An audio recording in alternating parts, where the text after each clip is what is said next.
Before we begin, drop a comment and tell me where you're watching from today. Are you settled in somewhere comfortable? A chair by the window maybe, or out on the porch with the evening coming down? I love knowing where our community gathers to listen. And if this is your first time here, welcome. Hit that subscribe button so you never miss a story. We're here every week with tales that stay with you. And I promise you, friends, this one right here is going to linger. Now, let me ask you something. Have you ever arrived somewhere and known in the very first moment that something was wrong?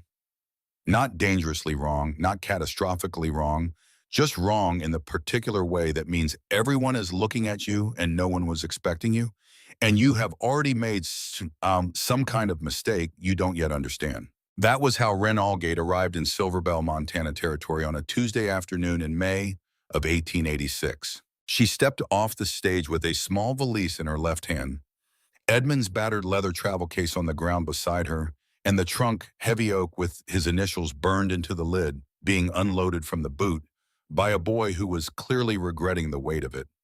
The air smelled of pine and something mineral underneath like struck copper or wet stone.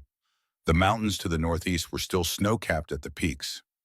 The main street of Silverbell was unpaved, the storefronts modest, the general store's porch holding three old men who had apparently been sitting there since territorial days and were not about to stop now. She looked at it all and thought Edmund would have liked the mountains. The thought arrived the way it always did now, quietly without warning, with that particular ache that wasn't grief, Zekai. Not anymore, but something more like the ghost of grief, the shape of it pressed into the ordinary texture of the day. 14 months since she'd gotten word in Cincinnati that her husband was dead in a Helena rooming house, dead of fever. The letter said dead before she could get there, dead before she'd had time to understand that the last conversation they'd had a letter 3 weeks before about mine, survey work that was bothering him, measurements that didn't match numbers that someone had changed, that this letter would be the last communication she would ever have from him. She had buried him in Helena. She had come home. And then 6 weeks later, when the money ran out and the school board filled her position and the landlord needed the rooms, she had answered the advertisement in the Cincinnati Daily Gazette for a position as a housekeeper companion in Silverbell, Montana territory, and told herself that it was practical, that it was forward motion, that Edmund would have said, "Move, Wren, you were never made to stay still." She was here. She was moving. What she needed now was someone to tell her where to go. She scanned the small crowd at the stage stop, a few people waiting for mail, a woman with a child on her hip, the three old men who were now watching with professional interest. And there at the edge of the planked walkway, a man, tall, heavy-set in the way of physical work, accumulated over years rather than bulk, dark auburn hair gone silver at the temples, a beard that wanted trimming, and an expression that could best be described as a man doing arithmetic and not liking the sum. He was holding a piece of paper. He kept looking from the paper to her. He did not look pleased. Wren lifted her chin and walked toward him because there was no one else who looked like they were waiting to receive someone, and because in her experience, the best response to a man who was looking at you like you were a problem was to walk toward him before he had a chance to think you were retreating. She stopped 2 feet from him and said, "I'm Wren Aldgate. I believe you're Mr. Britton." He looked at her for a moment. Then he looked at the paper in his hand. Then he looked back at her. "The agency sent a Mrs. Hartwell," he said. His voice was low, not unkind, but not warm either. Precise in the way of a man who said what he meant and not much more. Age 55, 20 years homesteading. "Mrs. Hartwell had an accident on the connecting stage from Bozeman," Wren said. She kept her voice even. She had been anticipating this conversation since Billings. "She is recovering but was unable to travel. The agency sent me as a replacement. I was told they wired ahead." "They didn't wire ahead." "Then I apologize for that. The agency did not communicate clearly, and I'm sorry you weren't prepared." She paused. "But I am here, Mr. Britton, and I am capable. Whatever you needed Mrs. Hartwell to do, I can assess honestly whether I can do it. If there are things I can't, I'll tell you plainly." He looked at her for another long moment. The kind of look that was taking inventory, she thought, not unkindly, just factually the way you'd look at a horse you had in order to assess whether it would be any use. "You taught school," he said. It wasn't a question. He'd looked at the paper again. 7 years. Cincinnati, ages 6 through 14. "Not homesteading?" Not homesteading, but I can cook, men, keep a ledger, manage a household, and I'm not afraid of work or weather. She looked at the mountains. I'm guessing weather matters here. Something shifted in his face so brief she almost missed it. Not a smile exactly, more like the shadow of what a smile would look like on a face that had forgotten how. Load the trunk onto the wagon, he said. He turned and said something to the boy who was now sitting on said trunk and with the resigned expression of someone in pain. Then he looked back at Wren. I'll take you out to the ranch. You can look at it. Decide if you want to stay. All right. I'll decide if I want you to, he added. Also fair, Wren said. She picked up her valise and followed him to the wagon. Dum. The ride to Britton Ranch was 4 miles west out of Silverbell, following a dirt road that ran along the edge of a creek until the valley opened up and the mountains came properly into view. A full wall of them to the north and northeast. Blue-gray and enormous in the late afternoon light, the foothills already green with new growth. Wren sat in the wagon bed beside the trunk and watched the valley and said nothing. Cormac Britton sat on the box and drove and also said nothing. This seemed, she gathered, to be his preferred mode of operation. After perhaps 2 miles, a voice came from the rear of the wagon. Papa says you're from Ohio. Wren turned. Tucked between 2 crates of supplies she hadn't noticed before, was a small girl of perhaps 9 with her father's dark auburn coloring and her own particular face, sharp and direct and entirely unafraid. She had apparently been there the whole time. I'm from Cincinnati, yes, Wren said. Ohio. Is it flat there? Parts of it. I've never seen flat. Everything here is up or down. The girl studied her. Your name is Wren. That's a bird. It is. I'm Maisie. That's not a bird. No, Wren agreed. Though it could be, I think. A Maisie could be something that builds its nest very carefully and defends it very fiercely. Maisie considered this with the seriousness it apparently deserved. Yes, she said finally. I think that's right. She paused. The last woman who came went back to Helena after 3 days. Did she? Wren said. She said the ranch was too far from town and the kitchen was too cold in the mornings. Maisie's voice was careful and neutral in the way of a child who had learned to report facts without editorializing. She wasn't mean. She just didn't want to be out here. I see. Do you want to be out here? Wren looked at the mountains. She thought of Cincinnati, of the empty schoolroom, of the landlord's apologetic knock. She thought of Edmund's last letter tucked in the inside pocket of her coat, worn soft at the folds. I don't know yet, she said honestly. I'll tell you when I do. Maisie nodded. This appeared to be a satisfactory answer. Papa doesn't talk much, she offered. He used to more, but that was before Daniel. Wren did not ask about Daniel. She had learned in her years of school teaching that children offered what they needed to offer in their own time, and the surest way to stop them was to press. He's driving the wagon very well, she said instead. Maisie looked at her father's back. He always does, she said in a voice that held the whole complicated, quiet world of a child who loves her remaining parent more than she has words for. Mr. Mom. The ranch was not what Wren had expected, though she would have had difficulty saying what she had expected exactly. It was a working operation in the truest sense, not a homestead trying to become something, but something that had already been built and was being maintained. The main house was 2 stories, rough-hewn timber and stone with a covered porch that ran the full width of the front. Behind it, connected by a covered walkway, the kitchen building larger than she expected, with a proper iron range visible through the window. Beyond that, the barn, the training paddocks, several outbuildings. And horses, not a few of them, not a token lot, but 20-30 animals visible in the paddocks and pasture in the ranging colors of a serious breeding operation. Chestnuts Bay's one remarkable blue roan that stood at the pasture fence and watched the wagon arrive with the focused attention of an animal accustomed to being noticed. A man came from the barn, one of the ranch hands weather-beaten and bow-legged, perhaps 60, with the careful assessment in his eyes of someone who had watched a lot of people come and go from this place. Walt, Cormac said, stepping down. Take the wagon to the barn, rub down the horses. Yes, sir. Walt looked at Wren with the same inventory expression as his employer, though his held more curiosity and less reservation. You the new housekeeper. Wren Aldgate, she said, I'm still being assessed. Walt looked at Cormac, and something passed between them that she couldn't read. Well, Walt said, the kitchen range won't light right if you don't open the left damper before the right. Mrs. Hartwell's replacement from March didn't know that. Spent a cold morning because of it. Thank you, Wren said. I'll remember. Cormac led her through the main house without ceremony.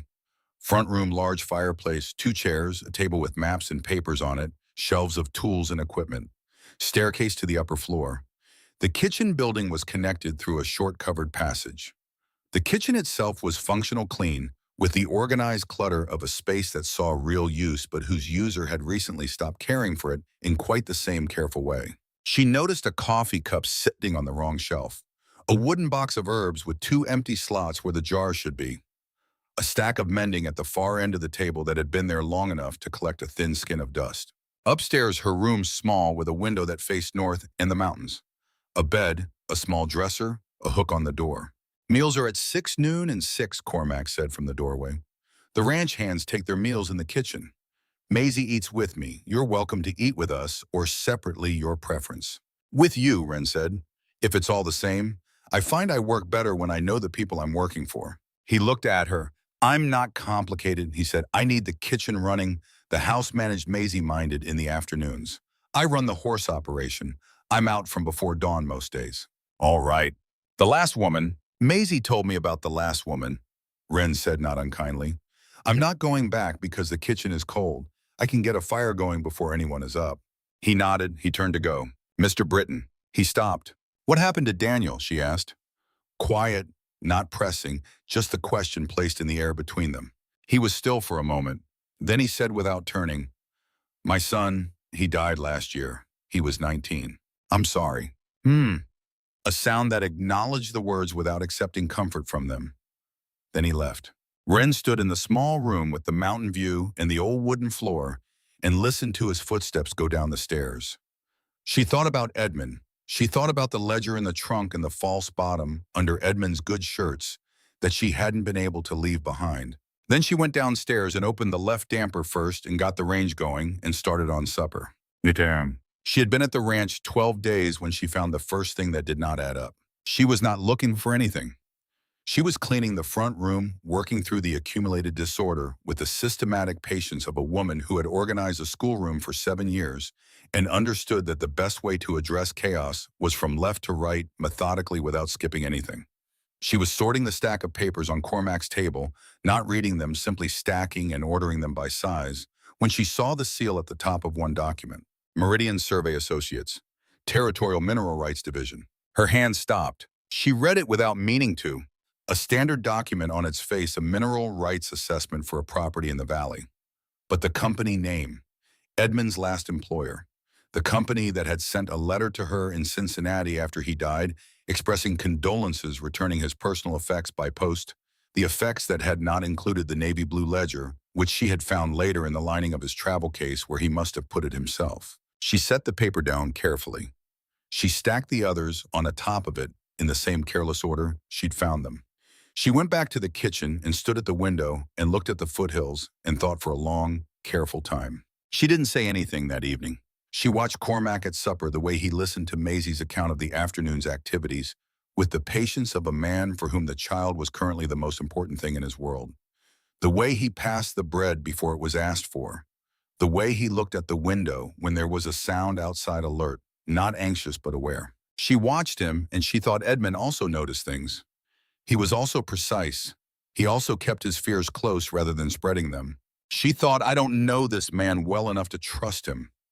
I don't know this valley. I don't know what Edmund found or how deep it goes or who in this small, cold town is part of it. She thought, I will stay quiet a little longer and learn a little more. After supper, she went up to her room and opened the trunk and pressed the false bottom and took out the navy blue ledger and sat on the edge of her bed with it in her lap and tried for the 14th time to make sense of the numbers in Edmund's careful hand. She couldn't.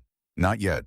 The columns looked like survey records. They were survey records technically, but Edmund had used a cipher, something she half recognized, almost like hearing a song from a long time ago, and not quite being able to place it. She put the ledger back. She pushed down the false bottom.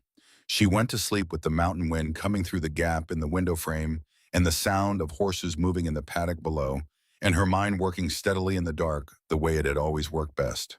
The afternoon she almost left happened on day 14. A man arrived at the ranch on horseback, well-dressed for the territory, pale and thin-faced, with the particular social ease of a man accustomed to being trusted in rooms. He tied his horse at the post and knocked at the front door as though he owned the right to, and when Wren answered, he looked at her with a brief polite surprise that she would have found easy to dismiss if she were less observant. "Is Cormac in?" he said. "Aldous Crane, I'm the ranch's attorney." "He's in the north paddock," Wren said. "I can send Maisie to fetch him." "Thank you." He smiled, easy practiced. "You're new." "Wren Aldgate, I came 3 weeks ago." "Aldgate." He said it flatly conversationally, and then his eyes met hers briefly for less than a second, and in that less than a second, something happened in them. Something that resolved too quickly. "Well, Mrs. Aldgate, it's good to meet you. Silverbell can use new faces." He waited on the porch while Maisie went for her father. Wren went to the kitchen and stood where she could see the front room through the doorway, and she thought about the speed of that resolution and about the name she had just given him, and about the company name on the paper on Cormac's desk. She thought he recognized the name. She thought, then he knows who Edmund was. He knows what Edmund was doing. She thought he knows that Edmund is dead. And now he knows that Edmund's wife is here in this valley in this house. Her hands were still on the counter. Outside, she heard Cormac's boots on the porch steps, heard Crane's easy greeting, heard the sound of two men who trusted each other, shaking hands. She stood very still in the kitchen and understood with a particular cold clarity that comes from putting two things together that should never have been in the same room together, she was in danger. She didn't know how much, she didn't know exactly from where. But the ledger in the trunk upstairs had gotten Edmund killed, and the man who had presumably arranged that was standing 20 feet away, making pleasant conversation with the man who employed her. She thought, "I should leave tonight before anyone can act." She thought, "But if I leave, the ledger leaves with me. And if the ledger leaves, everything Edmund died for goes with it. His notes, his evidence, the thing he couldn't bring home safely." She set the coffee pot on the range. She called through the window that coffee would be ready in 10 minutes. She heard Cormac say "my housekeeper" to Crane in a tone that was neither warm nor cold, simply factual. She did not leave. She picked up the coffee pot and thought, "Then I stay, and I learn what I can, and I figure out who I can trust." Behind her, through the window, she heard Crane laugh at something Cormac said. A man's easy social laugh deployed without effort. She thought, not him, never him.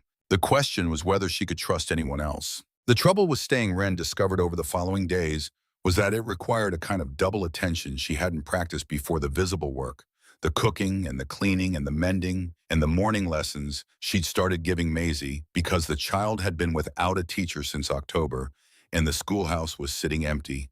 And then underneath it, steady and quiet as the current in a creek, the other work, the watching. She watched the valley.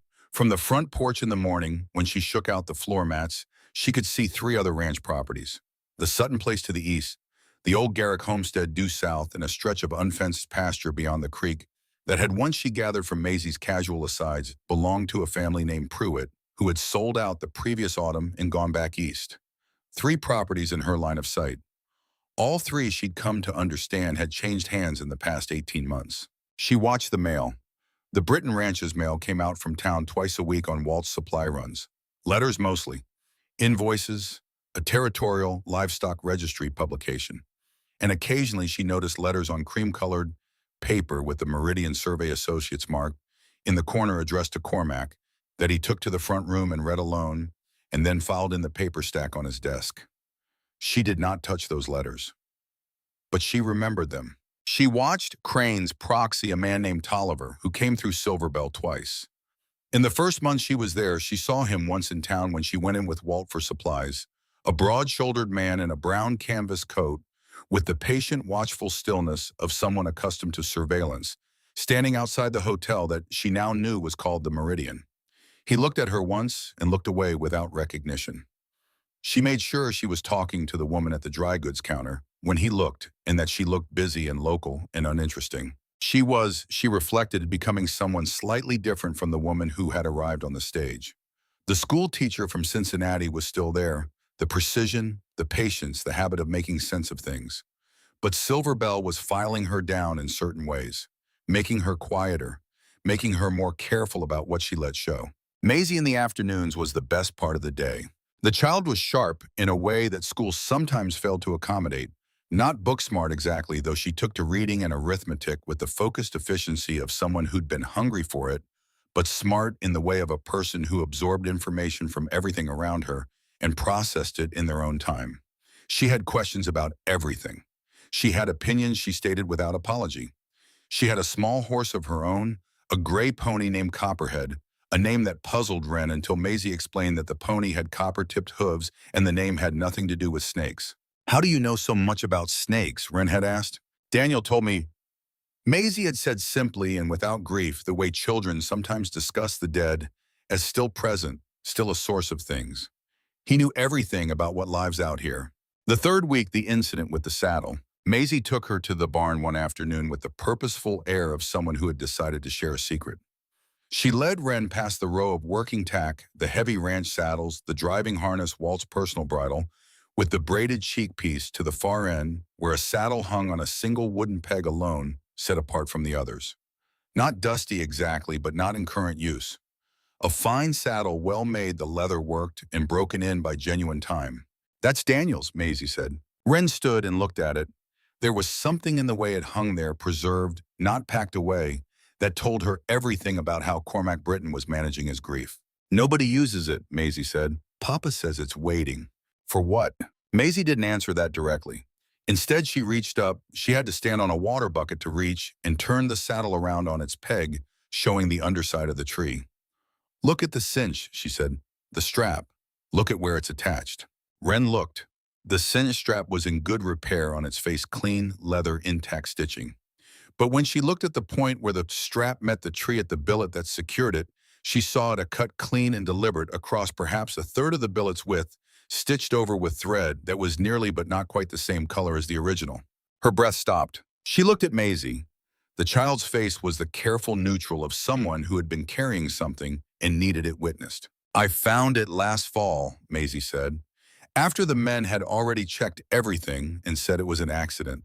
The cinch slipped. Papa blamed himself for letting Daniel take that horse. She paused. But it wasn't slipped. Someone cut it, and then someone sewed it back up to look like it hadn't been. Wren crouched down so she was at Maisie's level. "Does your father know?" "No." Very quiet, but "I was going to tell him, but then I thought, what if it makes it worse? He already blames himself.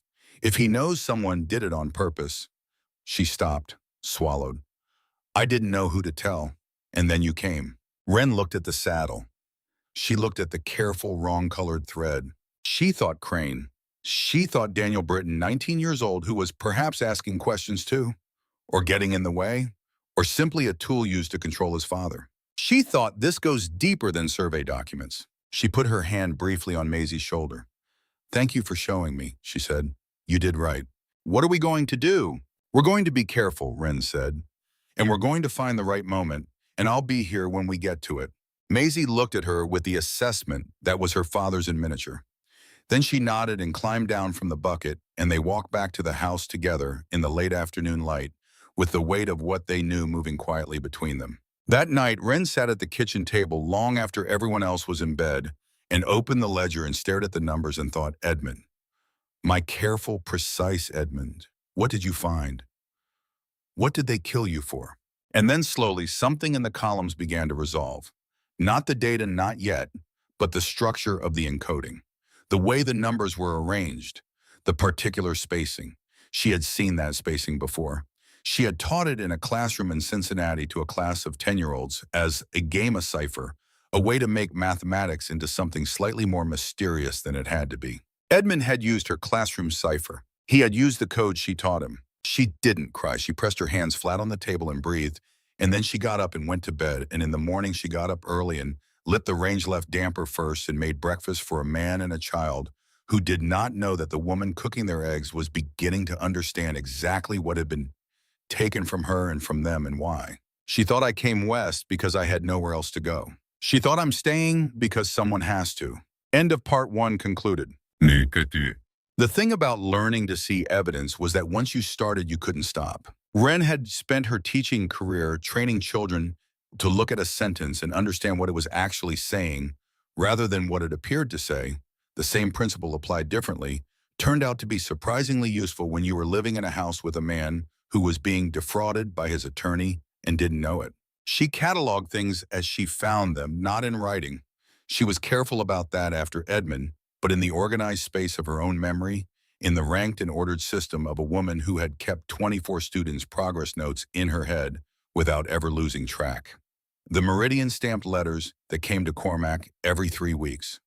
The names of the ranches she'd heard mentioned as newly changed over Prewitt the Garrick place, a family called Sooner Down, past the creek. The way Crane arrived, always with papers, always with that easy social manner, always in the late afternoon, so that Cormac would offer him coffee and they'd sit on the porch while Wren made supper, and she could hear their conversation through the open kitchen window, fragments of it. Crane's voice doing most of the work, smooth and reasonable, and always she noticed steering Cormac away from direct action and toward patience, waiting, trusting the process, giving it time. He was keeping Cormac still. That was the strategy. Keep the largest landowner in the valley calm and patient and trusting his attorney, and the smaller ranches could be picked off one by one. She thought about this. She thought about Cormac reading those letters alone in the front room. She thought about Maisie in the saddle in the barn. She thought about Edmund in his Helena rooming house with the ledger hidden in his case and the fever that wasn't fever. She thought the difficulty is that I need Cormac Britton to know the truth before Crane can act against me. But I don't know him well enough yet to be certain he'll believe me over a man he's trusted for 11 years. She thought I need more time and more of the ledger. And then one morning in the 6th week during a lesson, she was giving Maisie on fractions using the kitchen's dry goods as measurement tools. The cipher broke open entirely in her mind, not gradually, not in stages, but all at once. The way a knot will resist and then simply release, and she understood what Edmund's numbers were. She finished the lesson. She helped Maisie tack up Copperhead for her afternoon ride. She went back inside, sat down at the kitchen table, opened the ledger to the first page of columns, and read it the way Edmund had written it. The survey parcel numbers transposed to county deed numbers. The survey numbers themselves encoding the discrepancy between the recorded copper deposits and the actual deposits, the margin shorthand, in her own cipher indicating which documents had been falsified, who had witnessed them, who had signed the transfer orders. 23 falsified deeds, 11 fraudulent mineral rights surveys, signatures from 4 territorial officials, and in the final column added in Edmund's smallest, most careful hand in the last pages of the book, a name she already knew, Crane, a territorial attorney, Meridian Copper Syndicate legal representative confirmed, and beside it in a hand that shook slightly as though written quickly or in fear, followed, not safe, W. If you find this, go to the Territorial Land Office in Helena, not the local court.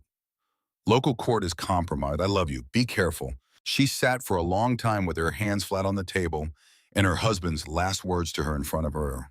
Then she closed the ledger. She went to the stove and put the kettle on. She stood at the window and looked at the mountains and thought with a precision that surprised her by its lack of trembling that she had approximately 3 things she needed to do and that the order of them mattered very much. She needed to make a copy of the ledger's key sections in her own handwriting and hide it somewhere separate from the original. She needed to decide soon carefully based on everything she knew whether Cormac Britton was the kind of man she could trust with this. And she needed to do both of these things before Aldous Crane came back to Silverbell. He was due by the pattern she'd mapped in 8 days. She poured the tea. She went back to work. The copy took 3 nights. Wren worked after everyone was in bed at the kitchen table with a single lamp turned low, transcribing the key columns of Edmund's ledger into her own careful handwriting in a blank composition notebook she'd brought from Cincinnati, one of 6 she'd packed habit of a schoolteacher, because she always needed paper. She didn't copy everything. She copied the structural key, the deeds, the parcel numbers, the falsification markers, the names, and Edmund's last entry, the one with Crane's name, and the instructions she copied twice, once at the front of the notebook and once at the back, because she understood that if something happened to the ledger, the back of a second document was not the first place anyone would look. The original ledger went back to the false bottom of the trunk each morning before anyone rose. The composition notebook she hid on the 7th night before dawn under a loose board she'd found in the Silverbell schoolhouse the previous week when she'd brought Maisie in for the loan of some arithmetic primers. The schoolhouse was empty, had been empty since October, and nobody was going to lift a floorboard in an unoccupied building. She felt slightly better after that. Not safe, she wasn't foolish enough to feel safe, but better in the practical way of someone who has taken reasonable precautions and can now operate on a clear head rather than a frightened one. Listen. Cormac noticed she was tired. She hadn't expected that. He was not, she'd established, a man who volunteered observation about other people's states. He said what he needed and took what was offered and maintained the particular contained self-sufficiency of a man who had been managing alone for long enough that it had become his natural mode. He was not unfriendly, he was simply contained. But on the 8th morning of her 3-night copying project, he came into the kitchen while she was making breakfast and looked at her in the direct way he had the inventory look, factual and without social softening, and said, "You're sleeping badly." It wasn't a question. It wasn't concern exactly, not in the way you'd say concern, though there was something in it that was not indifferent. "I always sleep lightly when I'm in a new place," she said. It was partially true. "It's been 6 weeks. I'm a slow adapter." He poured himself coffee and stood at the window with it and looked out at the paddocks in the early morning gray. 2 of the ranch hands were already at work moving the breeding pair to the north pasture. He watched them with the habitual attention of a man who was always tracking many things at once. "You're doing good work with Maisie," he said, not looking at her. She was surprised enough that it took a moment to respond. He was not, she'd determined, given to compliments or to any form of speech that might be interpreted as approval. He said things that were necessary and left the things that weren't unsaid. "She's easy to teach," Wren said. "She has a mind that wants problems. You give her one, and she doesn't stop until it's resolved." A sound she'd come to understand as agreement, or at least acknowledgement. "She's had nobody to teach her since October. The teacher left. Couldn't get a replacement." He paused. "She was teaching herself from the readers she had." "I know. She told me. She also told me she'd read them all twice and was starting to find mistakes in them." Something moved in his face then. Something that was not quite a smile, but was adjacent to one, the shadow of it at the corner of his mouth there and gone before she had time to be certain she'd seen it. "That sounds like her," he said. "She's exceptional," Wren said, and meant it plainly without performance. "Whatever she decides to do with her life, she'll do it thoroughly." He looked at her, then turned from the window and looked at her indirectly, and it was a different kind of look from the inventory one. Not softer exactly, more present, as though he had decided for a moment to actually be in the room with her, rather than managing her from the comfortable distance he maintained from most things. "You're not what I expected," he said. "No," she agreed. "You expected Mrs. Hartwell." "I expected," he stopped, "someone managing a position, someone doing a job at a job's distance." She met his look steadily. "And I'm not doing that." "No," he said, "you're not." He went back to the window. The moment closed. He finished his coffee and set the cup in the basin and went out to work. Wren stood at the range and thought about distance, about the particular kind of loneliness that comes from being very good at managing alone, and about the way 2 people who are both very good at it could be in the same house for 6 weeks and still be in all the ways that mattered entirely unreached. She thought, "He's a decent man. I think he's a decent man." She thought, "I need to know before Crane comes back." On a Thursday, 2 days before Crane was due, Cormac came in from the north paddock in the late afternoon with his jaw set and a letter in his hand and the specific quality of contained anger that she'd come to recognize as his. Tell the way the ordinary tension in his shoulders went rigid, the way he didn't quite look at anything, the way he put the letter on the table and stood with his hands braced against it, the way a man braces when he's breathing through something. Wren set down the knife she was using to slice bread and waited. He picked up the letter. He read it again. He put it down. "The Sooner place sold," he said. "Cash transaction. Week ago. Sooner didn't say anything to anyone, just signed and was gone." He looked at the window. "He's been here 22 years. Why did he leave?" "Money trouble," he said. "In the letter. Wrote me a letter instead of coming to tell me in person." He picked up the letter, put it down. "He's been here 22 years. Wren thought about what she knew, about what she wasn't saying yet, about the timing 2 days before Crane. She made a decision. "Mr. Britton," she said. "Cormac." The correction came automatically, as it sometimes did. He'd told her once flatly to use his given name, and then apparently forgotten he'd told her because he seemed mildly surprised each time she did. "Cormac." She kept her voice even. "How many ranches have sold in this valley in the past 2 years?" He looked at her. "7 that I know of. All suddenly, all with the same story. Money trouble needed to go." A pause. "Mostly. And who acquired the properties?" "Different buyers. Crane handles the transactions when anyone asks me to witness, private buyers out of territory usually." "Why?" She looked at him. She thought, this is the moment. You either trust him or you don't, and you have 2 days. Because I've seen the name Meridian before, she said, on the papers on your desk, and on documents related to my husband's work before he died. The room went very still. Cormac looked at her in a way that was no longer polite or contained or professionally assessing. It was the look of a man who has just heard something significant and is deciding how to hold it. Your husband, he said carefully, Edmund Aldgate. He was a mining surveyor. He was working for a company called Meridian Survey Associates in Helena when he died 14 months ago. She kept her hands still on the counter. They said it was fever. I've come to believe it wasn't. He didn't speak. He was watching her with the complete attention of a man for whom the world has just rearranged itself. I didn't say anything sooner because I wasn't certain I could trust you, she said. I want to be honest about that. I couldn't come in the first week and tell you your attorney might be involved in something that got my husband killed because I had no reason for you to believe me and every reason for you to dismiss me and send me back to Helena. And now I've been here 2 months and I know you better. And Crane is coming in 2 days. He pulled out a chair and sat down at the table. He rested his hands on it and looked at them. Tell me, he said. All of it. All of it. So she told him. Hey.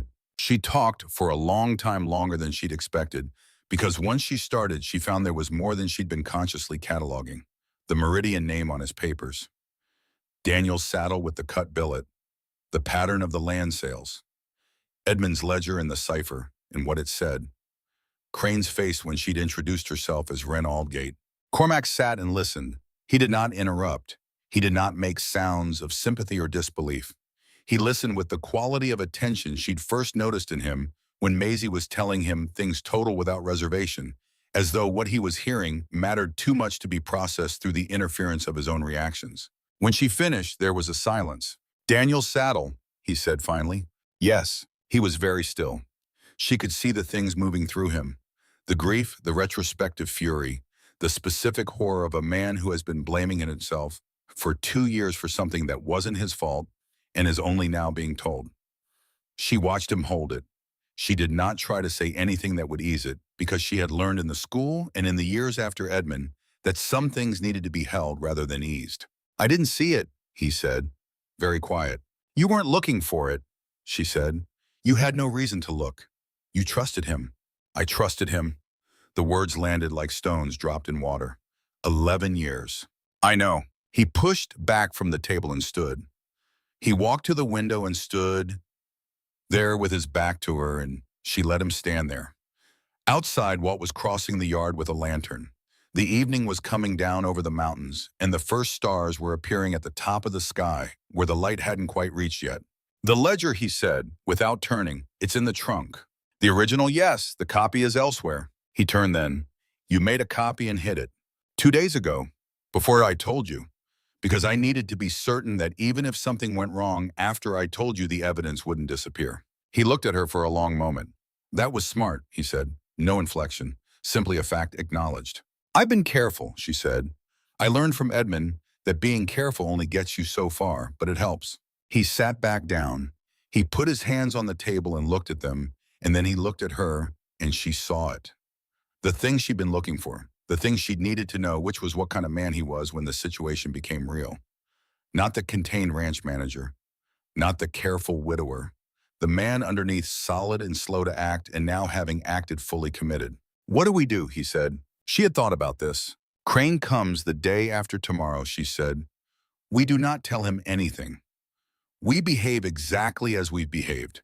We let him come and go, and we use that time, whatever time he gives us, to get the ledger and the copy together and get them to the territorial land office in Helena. She paused. Edmund said the local court is compromised. Helena is the right place. That's a 4-day ride. I know. And if Crane has someone watching the road, he might. We need to think about that. He nodded slowly. He was already working through it. She could see the logistics, the contingencies, the ways it could go wrong. She was realizing the thing he was genuinely good at, not talking through problems, but working them the way he worked the horses, with patience and physical intelligence, and the understanding that some things had to be solved with your hands rather than your mouth. Maisie, he said, she stays here, with Walt. She's safer not knowing the exact plan. He looked at her. She showed you the saddle. Yes. She didn't show me? No. Wren was careful here. She was protecting you. She thought it would make things worse. She was probably right. 6 months ago, you might have confronted Crane directly and given him the warning. He sat with that. Then, she's braver than I knew. She's your daughter, Wren said. It's in the family. Something crossed his face at that. Not the shadow of a smile this time, but something more than that, something more direct, there long enough for her to see it clearly. He didn't say anything, but she saw it. They sat at the kitchen table in the gathering dark and planned. Crane arrived on schedule, which she had expected. Men like Crane were punctual. She had come to understand because punctuality was a form of control. You set the rhythm and everyone else adjusted to you. He came in the late afternoon, as he always did, tied his horse at the post with the assurance of a regular caller, knocked at the door and found Cormac on the front porch exactly as Cormac had always been found, and Wren in the kitchen exactly as she had always been in the kitchen, and the ranch running in its usual order, as though nothing had changed. She could hear them through the open window. She listened with one part of her attention while her hands were busy with the bread dough, the same bread she had made every Thursday for 8 weeks. Crane's voice smooth, easy, setting the tempo. A development in the valley, the Garrick property, had been formally acquired, he said, all above board. The original family had been wanting to sell for over a year. He had the paperwork. Cormac's voice even unhurried. He asked questions, the same questions Wren had heard him ask before about the terms, about the buyers, about the process. Crane answered them. He answered them with the facility of a man who had answered them many times and knew exactly which details to include and which to glide past. She kneaded the dough and listened and thought, he's very good. He has been doing this for years and he has never once been in a room with someone who understood the ledger. He does not think he is in one now. When she brought coffee out to the porch, Crane turned to include her in the conversation with the easy social grace he deployed like a tool. He asked how she was settling in. He said the valley must be beautiful for someone coming from the city. He made a small joke about mountain winters and looked at her with the friendly indirection of a man checking a box. She smiled and said it was very beautiful, and she was settling in well, and she looked at him for 1 second longer than was strictly necessary before she went back inside. Let him wonder, she thought, or let him think he has nothing to wonder about. Either way, she wanted him looking at her face for a moment. She wanted to see his. He gave nothing. He was very good. But he was also, she thought, not looking for what he should be looking for. He was watching for an enemy who had come to Silverbell to find him someone purposeful, someone investigating. He was not watching for a schoolteacher's widow who had brought evidence to his territory by accident and figured it out quietly in the kitchen over 8 weeks of bread making. That was, she thought, going to matter. Crane left after 2 hours. Cormac stood on the porch and watched the dust of his horse settle and said very quietly something she didn't quite catch. She came to the porch door. What? 11 years, he said. He wasn't looking at her. He was looking at the road. He sat in my kitchen the week my wife died and told me about the will process. He handled my Daniel's. He stopped, his jaw set. The paperwork when Daniel died, he handled that. She stood in the doorway and said nothing. He was in my house, Cormac said. He looked me in the eye across my own table. Yes, and I thanked him for being helpful. She let the silence be what it needed to be. Outside, the evening light was turning the mountains the particular amber rose of late summer. 2 of the horses in the north paddock had come to the fence and were watching the road with the focused equine attention of animals who had noted the departure of an unfamiliar horse and were waiting to be sure it was fully gone. When do we go? Cormac said. Dawn, she said, before anyone in town is up. And Maisie. Tell her I need to go to Helena for supplies, and you're riding with me for the first stretch. Nothing more. He turned and looked at her. She'll know something's wrong. She'll worry, Wren agreed, but she'll handle it. She's your daughter. He almost smiled again, that shadow thing more visible now than it had been 2 months ago, as though something in his face was slowly learning it was allowed. You say that like it settles it. It does, she said, in my experience. They stood on the porch in the early dark and finished the conversation without speaking for a while, looking at the mountains and the stars coming in, and it was the most comfortable silence she had spent with anyone in 14 months. They left before dawn. Wren had risen at 3 in the morning and was in the kitchen before 4, packing the saddlebags she'd prepared the previous night.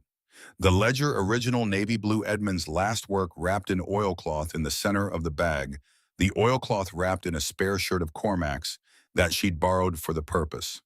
Her copy from the schoolhouse floorboards retrieved the previous afternoon under the pretense of returning the arithmetic primers. A letter she'd written by lamplight addressed to the Territorial Land Office in Helena, summarizing the ledger's key claims in plain language. She had also quietly slipped a note under Maisie's door. It said, "I'll come back. Look after Copperhead." She thought Maisie would understand that this was not a housekeeper's note. Cormac was in the barn when she arrived with the saddlebag. He'd saddled 2 horses, one of the working quarter horses, for himself and for her, with a care she noticed without remarking on the blue roan mare she'd admired from the wagon on the day she arrived.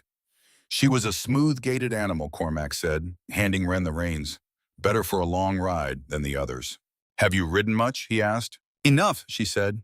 She'd ridden a great deal in Cincinnati, less fashionably than some, more practically than most. He looked at the horse, then at her. "Put your left foot here. Keep your knee in." She swung up without difficulty. He watched her settle into the saddle with the same inventory expression. Then he nodded a fraction of an inch barely and mounted his own horse. Walt was awake. He stood at the barn door and looked at them with the face of a man who had seen something coming for weeks and was glad it had finally arrived. "Be careful," he said. "Keep the ranch running," Cormac said. "Always do," Walt said. And then to Wren's surprise, he added, "Thank you, Mrs. Aldgate." She looked at him. "Don't know the particulars," he said simply. "Know enough." He stepped back into the barn.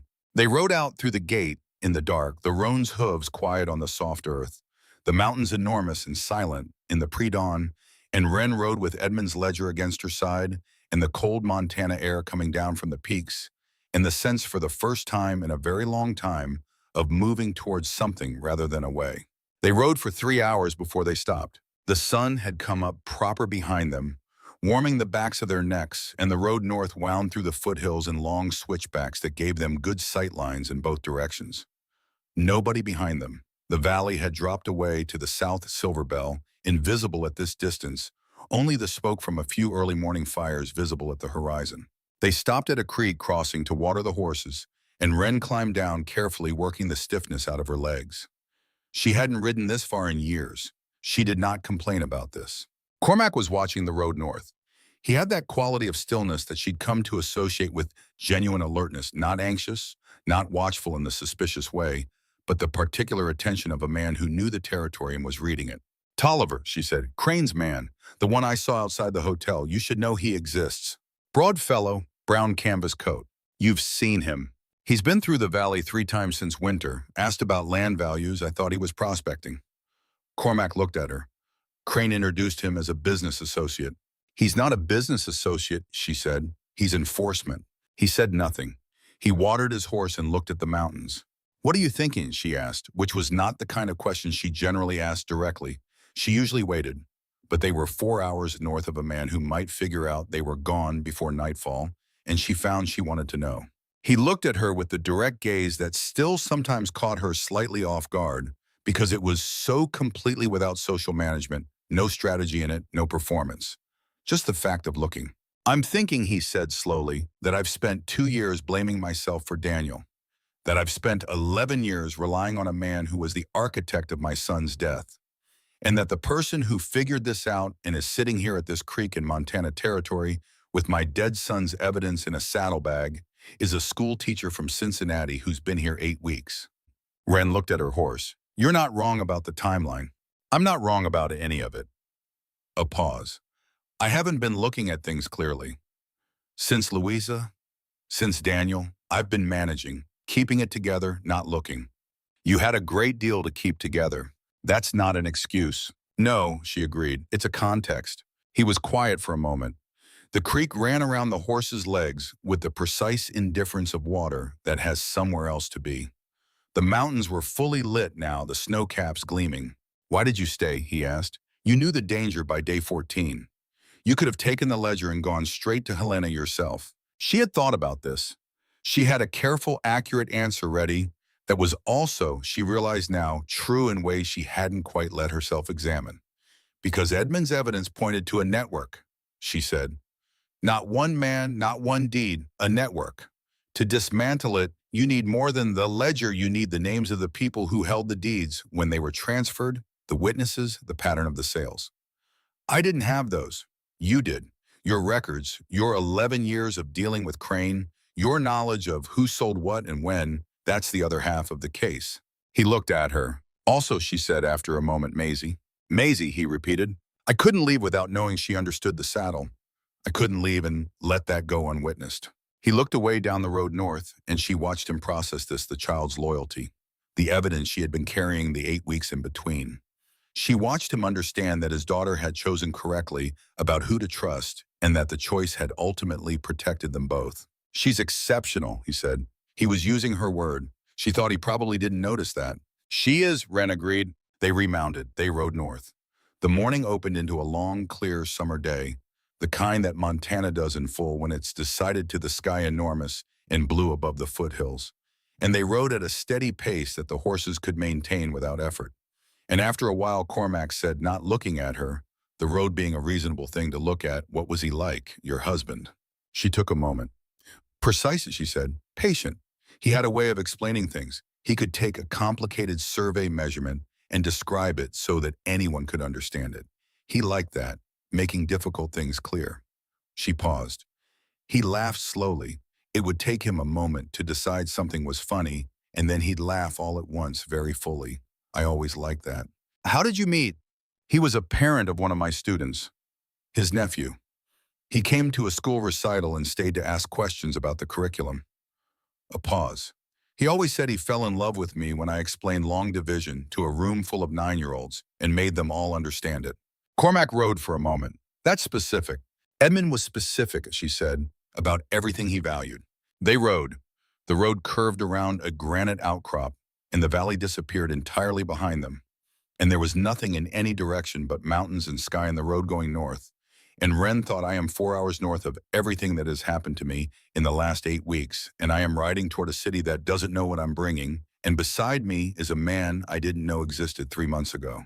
She thought Edmund would have liked this valley. She thought, I think I like it too. They camped the first night in the foothills in a sheltered hollow that Cormac knew from his freighting years before the ranch had been established. He built a fire small enough to give heat without being visible from the road. This was, she gathered, a skill from a particular chapter of his life he hadn't mentioned. You drove freight, she said. 8 years, he said, after my father died and before the ranch got on its feet properly. Helena to Billings to the Dakotas, all of it. That's where you learn the roads. That's where I learned most things, he said.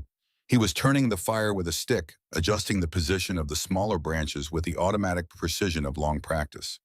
How to camp without being found. When to move and when to stay still. How to tell if a horse is going to give you trouble before it decides to. People too. He looked up. Horses are easier to read. They are, she agreed. She was sitting across the fire from him. Her coat pulled around her, the mountains black against the sky, and the stars coming in so thick and low that it felt, she thought, like the kind of sky you could only get this far from a city, this close to the ground. You read people well, he said. It wasn't quite a question. I taught children for 7 years, she said, and I married a man who noticed things. You pick it up. He looked at the fire. I don't, he said. I thought I did. I clearly didn't. You noticed the land sales, she said. You knew something was wrong. You just didn't know where to look. I looked at Crane and saw what I wanted to see, he said. A man I'd trusted. A man who had been useful. I told myself the land sales were the economy, the copper boom changing things, people making their choices. He paused. I wasn't looking, I was managing. She said nothing. The fire cracked. Somewhere in the dark, one of the horses shifted its weight. When Louisa died, he said slowly, in the careful way of a man laying words down one at a time and checking the ground under each one, I thought I had a handle on it. I had the ranch, I had the work, I had Daniel and Maisie and the operation running. I thought if I keep moving, I'll get through. And then Daniel. He was quiet for a moment. That's when it stopped. Working, the moving. I kept doing it, but it wasn't getting me anywhere anymore.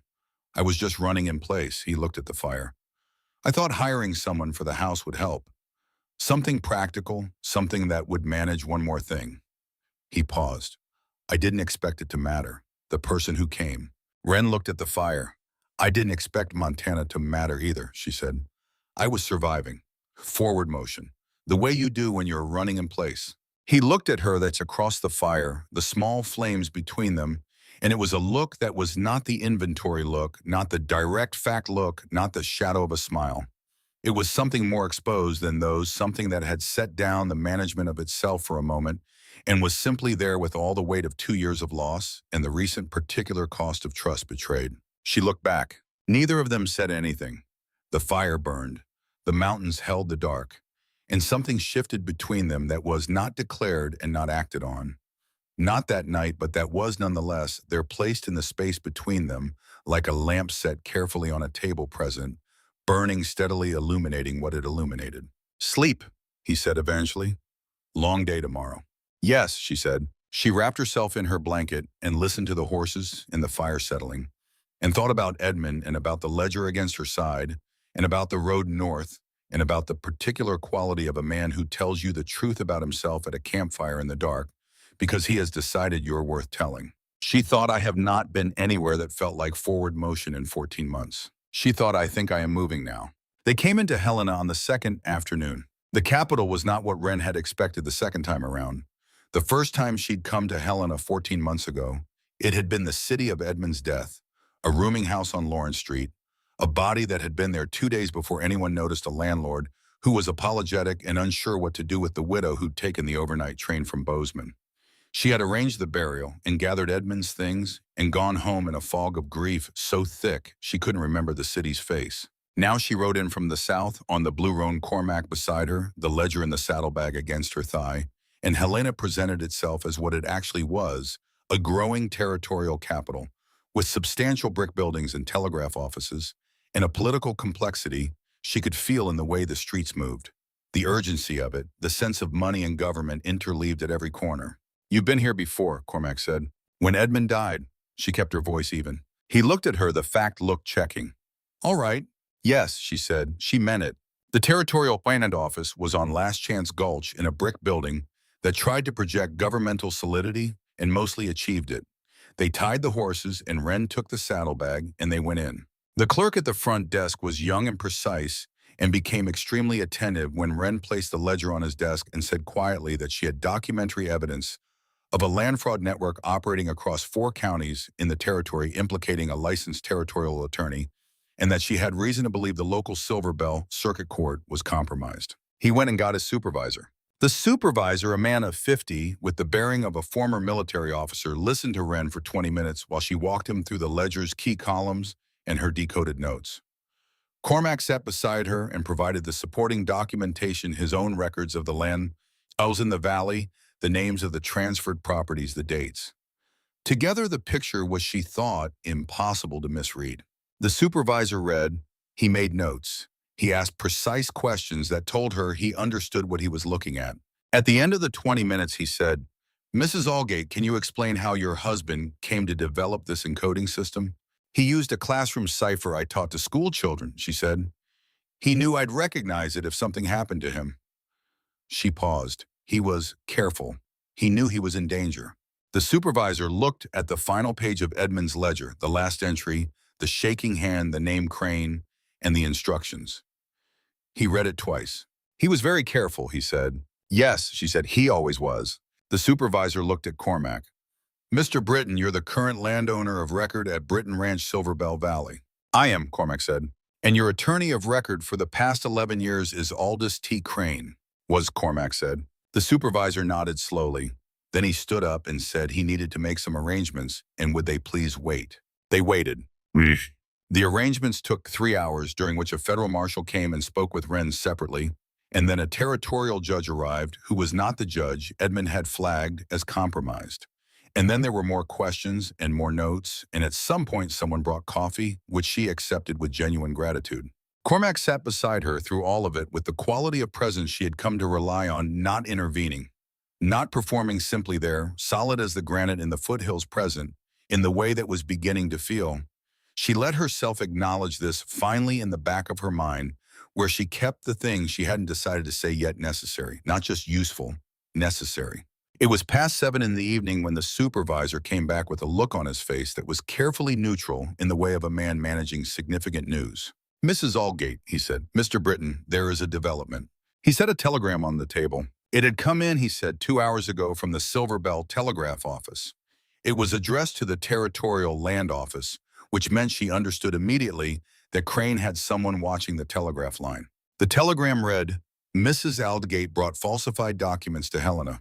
Fraud warrant requested.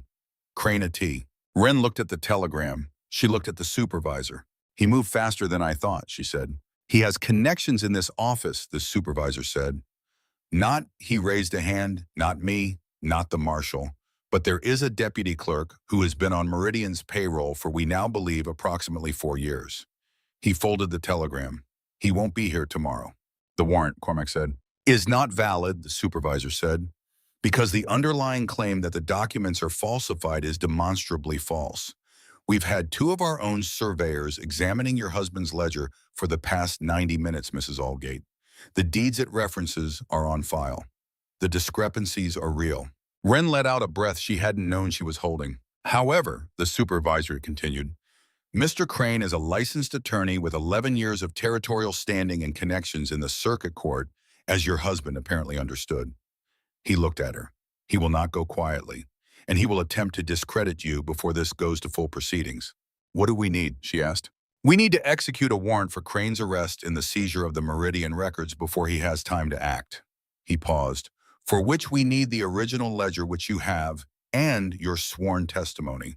Tonight, if possible. Tonight, she said. Tonight, he confirmed. She looked at Cormac. He was looking at her with the expression that was not the inventory look, not the polite fact look, not the shadow of a smile, but the open, direct look she had seen first at the campfire, the one that had set down the management of itself. Tonight, he said. His voice was perfectly steady. They both turned back to the supervisor. Tell us where to sign, Wren said. Meeting. She gave her sworn testimony to the marshal that night. It took 2 hours. She was precise and sequential and did not embellish and did not omit. She talked about Edmund's last letter. She talked about the ledger.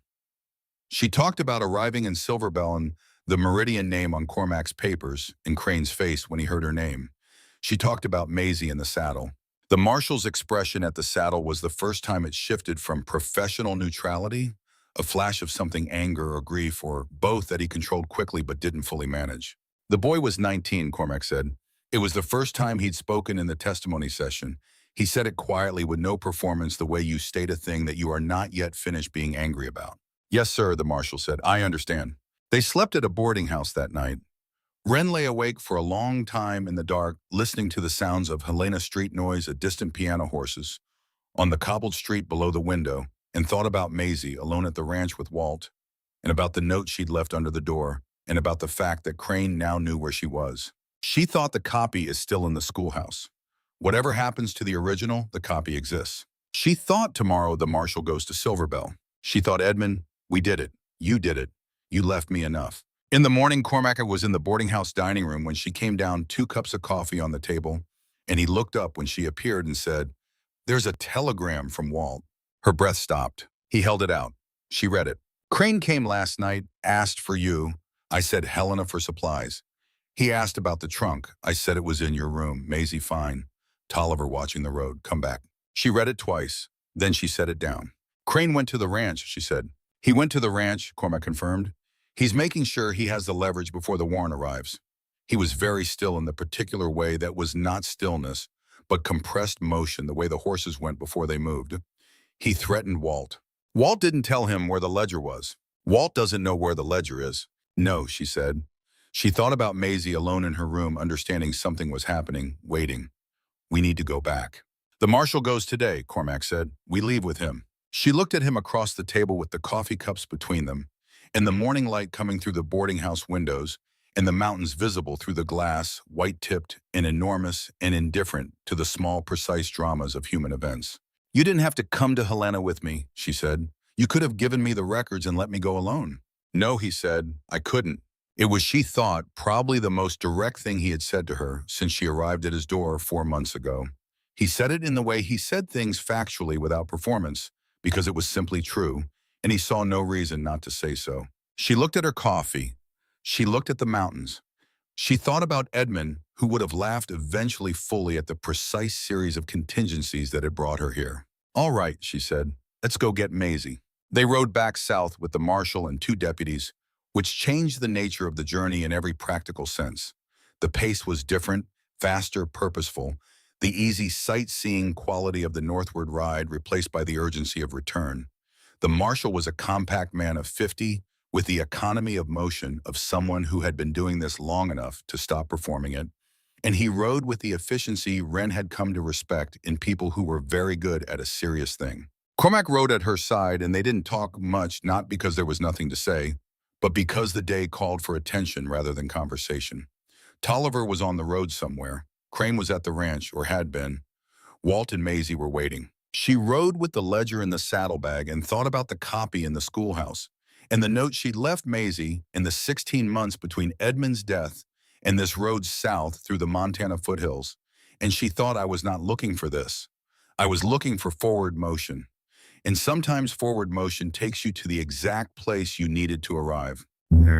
They camped the second night at the same hollow as before Cormac's choice, and the marshal agreed without discussion, the hollow being defensible and removed from the road. 2 deputies took the first watch. Wren sat at the fire and thought about Maisie. She'll be fine, Cormac said. She looked at him. You keep saying that. Because it's true. He was working a piece of tack, a small repair, something in the bridle's cheek piece, with the focused patience he brought to small physical problems. She's been managing more than either of us knew for a long time. The saddle, Wren said. The saddle. He kept working the leather. She carried that for a year, alone, because she thought it would hurt me. She was protecting you. She was protecting me. He was quiet for a moment. I should have been protecting her. You were, Wren said. You've been doing it all along. She's not afraid, Cormac. She's fierce. That comes from somewhere. He looked at her over the fire, the look that didn't manage itself. She likes you, he said. I like her, she said, very much. A pause. The fire between them small and sufficient, the mountains enormous and quiet on all sides. She's going to need someone, he said. Not quite a statement, not quite a question.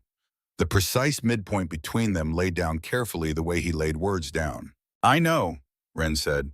She met his eyes. So do you. He looked at the fire, then back at her. Then he looked back at his bridal work with the expression of a man who has said the thing he meant to say and received the answer he was hoping for and is managing the fact of it. She felt something in her chest that was not grief and not loneliness, and was not exactly joy either, but was something in the direction of all three, the feeling unfamiliar and real of a door she had not expected to find opening. She did not say anything else. She sat by the fire with her hands around her coffee cup and let the Montana dark do its work and thought, Edmund, you would have liked him. You would have appreciated his precision. You would have laughed eventually at all of this. She almost smiled. She thought, that's new. Derision. On the second full day of the return ride, 2 hours north of Silverbell, Tolliver found them. Or rather, they found Tolliver. He was on the road, not ambushing, not concealed, which told Wren that he either hadn't realized they had the marshal with them, or had realized it and was making a different kind of calculation. He was sitting on his horse in the middle of the road with the deliberate ease of a man who wants to be read, as unafraid the brown canvas coat, the patient, watchful face. The marshal pulled up 50 yards out and said quietly to Cormac, you know this man. Tolliver, Cormac said, Crane's enforcer. The marshal looked at the man on the road. He looked at his deputies. He said, stay behind me, both of you. He rode forward alone. Wren watched from behind. She could not hear the conversation, it was too far. But she watched the body language, Tolliver's initial ease. Then something shifting as the marshal showed him something, a document.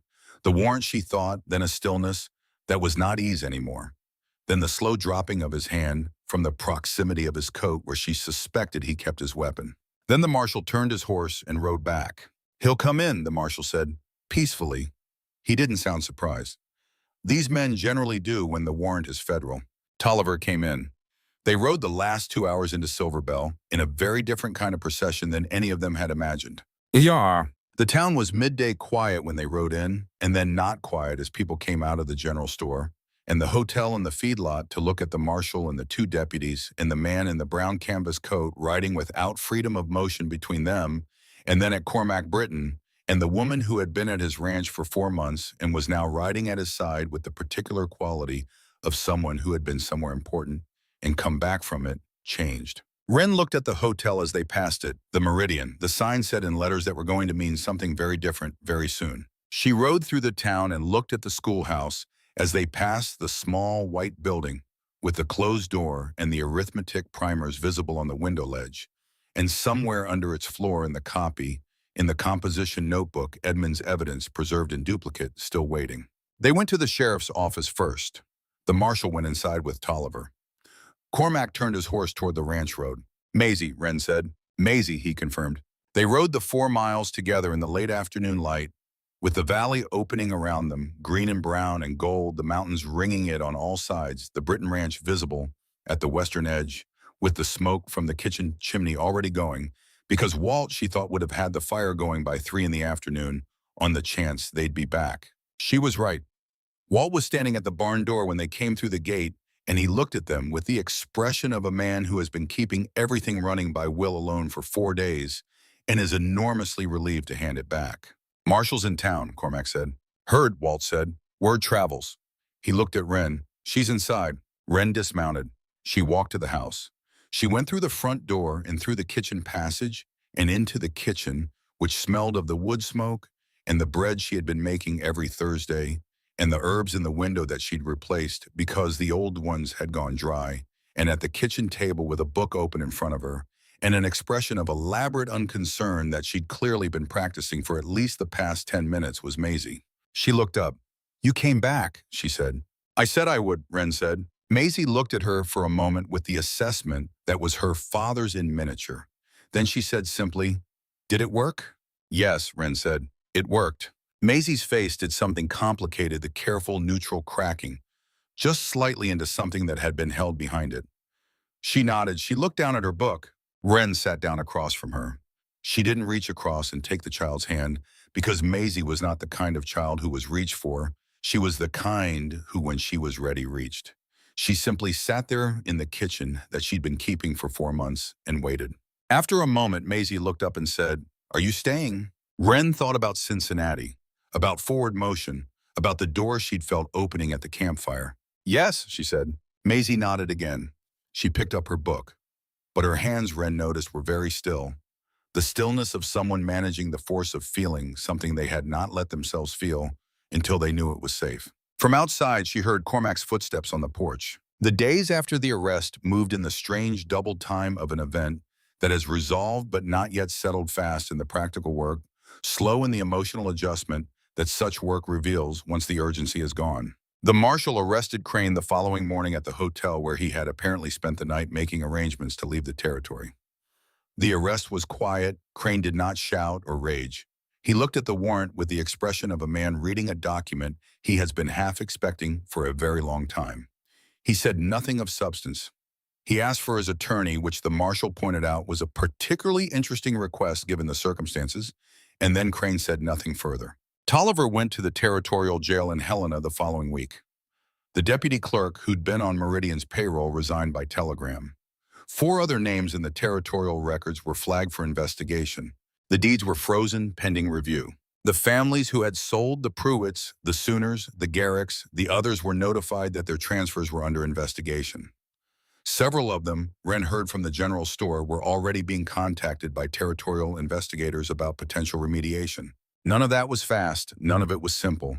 Legal processes, she had learned from Edmund, moved at their own speed regardless of the urgency of anyone standing beside them. What was fast was the schoolhouse. On the 4th day after the arrest, Wren walked to the schoolhouse in the morning and came back and told Cormac she was thinking of opening it. He looked at her over the breakfast dishes. Opening it, he said. Teaching, she said. The town doesn't have a teacher. Hasn't since October. He considered this. She watched him consider it, the practical assessment, the logistics, what it would mean for her hours at the ranch, what it would mean for the children in the valley. Maisie, he said finally. Maisie would come to school, she said, with everyone else. He was quiet for a moment. Then the last teacher was paid by the town committee, $6 a month. I know, she said. She paused. I would keep up my work here as well. The mornings, the evenings. I could do both. That's too much. I've done more with less. He looked at her. Then he looked out the window at the mountains. I'll talk to the town committee, he said. I didn't ask you to do that, she said. No, he said, but they'll listen to me and I know what to say. He met her eyes. Let me. She looked at him. This was, she thought, the beginning of something, the mutual allowance, the permission to let someone else carry part of the weight. It was, in her experience, harder to learn than most things. "All right," she said, "thank you." He nodded and went back to his coffee, and she went back to the dishes and outside through the kitchen window. The valley was brilliant in the morning light, green and enormous and ringed by the mountains that had been here before any of them, and would be here after, patient as granite, indifferent to human drama, gloriously beautiful. It happened. On the sixth day, the composition notebook came out of the schoolhouse floor. Wren did it in the morning alone before anyone else was up. She lifted the loose board in the corner of the room by the window, took out the notebook, and stood in the schoolhouse in the early light and turned it in her hands. It was a plain composition notebook, the kind she'd used in Cincinnati for attendance records. The writing inside was her own, her transcription of Edmund's cipher, the key columns, the names. And at the front, in her own handwriting, Edmund's last message to her. She had copied it word for word. He had written, "W, if you find this, go to the Territorial Land Office in Helena. I love you. Be careful." She stood in the schoolhouse with the notebook and thought about Edmund. Not the grief of 14 months, not the food, not the absence, something sharper and cleaner than that. The image of a precise, careful man at a desk in Helena working in his own cipher, afraid but not stopping encoding the truth because he believed the truth had value. And because he believed that she specifically, the woman who had taught him the cipher, who had made him read long division as something mysterious and important, would understand. She thought I understood. She thought you knew I would. She pressed the notebook against her chest for a moment. Then she put it in the pocket of her coat and walked back out into the morning. The schoolhouse door closed behind her. In front of her, the valley ran out in every direction to the mountains, and the morning light was going gold and long across the grass, and somewhere in the ranch buildings behind her, she could hear Maisie already talking to Copperhead in the barn, the running commentary the child maintained with her horse. That was one of the most reliable sounds in Wren's mornings now, as regular and real as the coffee and the range and the left damper. She walked back to the kitchen. She started the fire. She put the notebook on the shelf beside the herb jars in the spot where she was going to leave it until the trial, because it was evidence, and evidence needed to be kept safely and not buried under floorboards forever. And then she made breakfast, and the morning was ordinary and good. That afternoon, while Maisie was at her lessons and the ranch hands were in the far pasture, Cormac went to the barn alone. Wren was in the kitchen when she heard him go, the particular sound of his footsteps going not toward the paddock or the house, but toward the far end of the barn, the sound of a man who was going somewhere deliberate in private. She did not follow. She stood at the kitchen window and looked at the mountains and let him have it. He was in the barn for 40 minutes. When he came back, he came to the kitchen and stood in the doorway, not coming in standing at the threshold the way he sometimes did when he had something to say that he was still ordering. His eyes were red-rimmed. He was holding himself with the particular rigidity of a man who has just been through something and has not yet decided whether to let it show. She turned from the window and looked at him. "The saddle," he said. "Yes," she said. He was quiet for a moment. "Then I went and looked at it." "I know," she said. She waited. "I've been going in there," he said slowly, "since he died, standing next to that saddle, thinking it was remembering, thinking I was doing something by keeping it, by going in and standing next to it." He stopped. "And the whole time, you didn't know," she said, gently but clearly, because this was the thing that needed to be said without ambiguity. "Cormac, you could not have known." "I trusted Crane."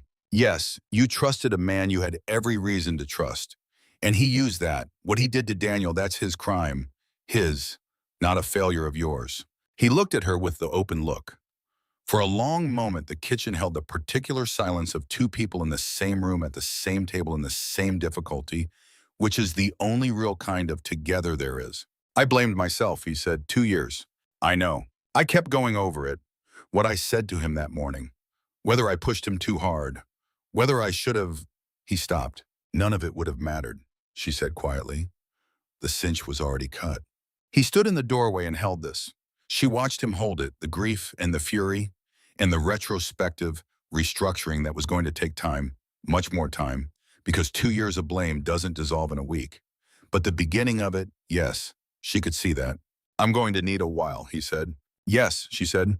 She didn't make it easier or harder. "I know." He nodded. He came into the kitchen past her, poured himself a cup of the coffee she'd kept warm, and stood at the window and drank it in silence. After a while, from the direction of the barn, they heard Maisie singing to Copperhead, a tuneless, cheerful sound, the song of a child who has no audience and doesn't care, and Cormac's shoulders lost some of the rigidity, and he almost smiled at the window. She inherited that from her mother, he said. The singing. Was Louisa musical? Not remotely, he said, but she never let that stop her. A pause. Maisie doesn't either. Wren smiled.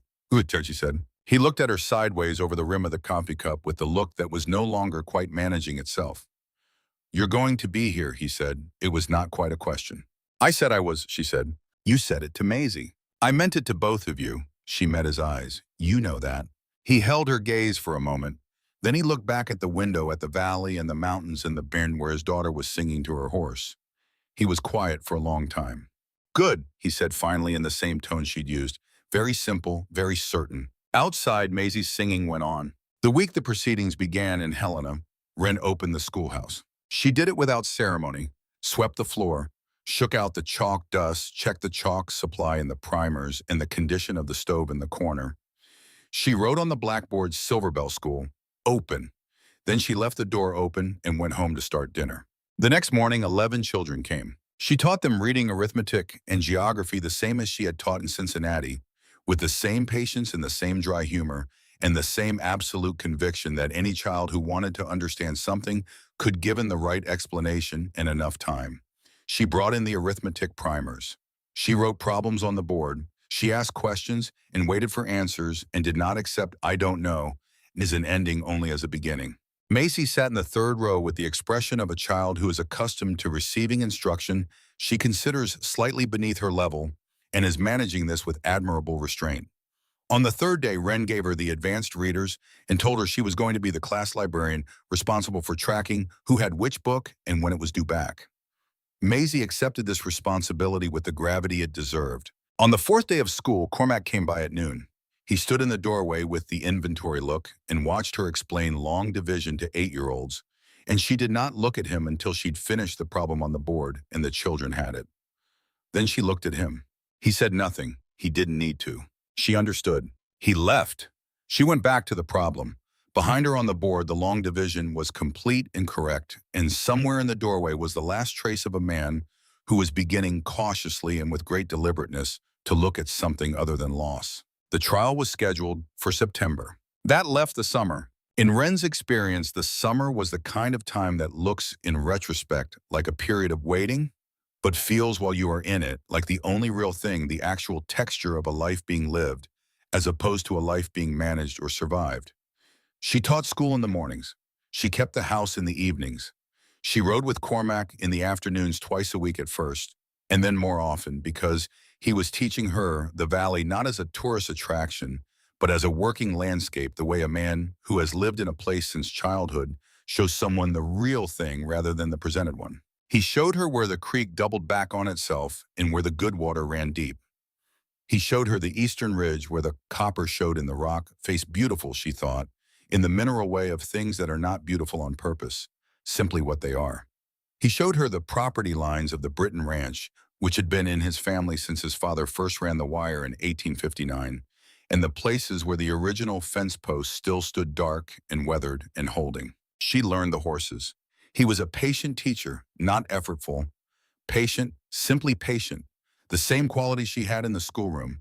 The understanding that the timing of learning was its own thing and couldn't be rushed productively. She learned the Blue Roan's particular sensitivity and how to work with it rather than against it. She learned to saddle without being shown twice. She learned to read the weather in the mountains, which was different from city weather, faster, more unambiguous, the sky making its intentions clear in ways that city clouds never bothered to. And in the evenings, they sat on the porch. This was the thing she hadn't expected. Not the practical arrangement, not the work, not even the mornings with Maisie and the schoolhouse full of children.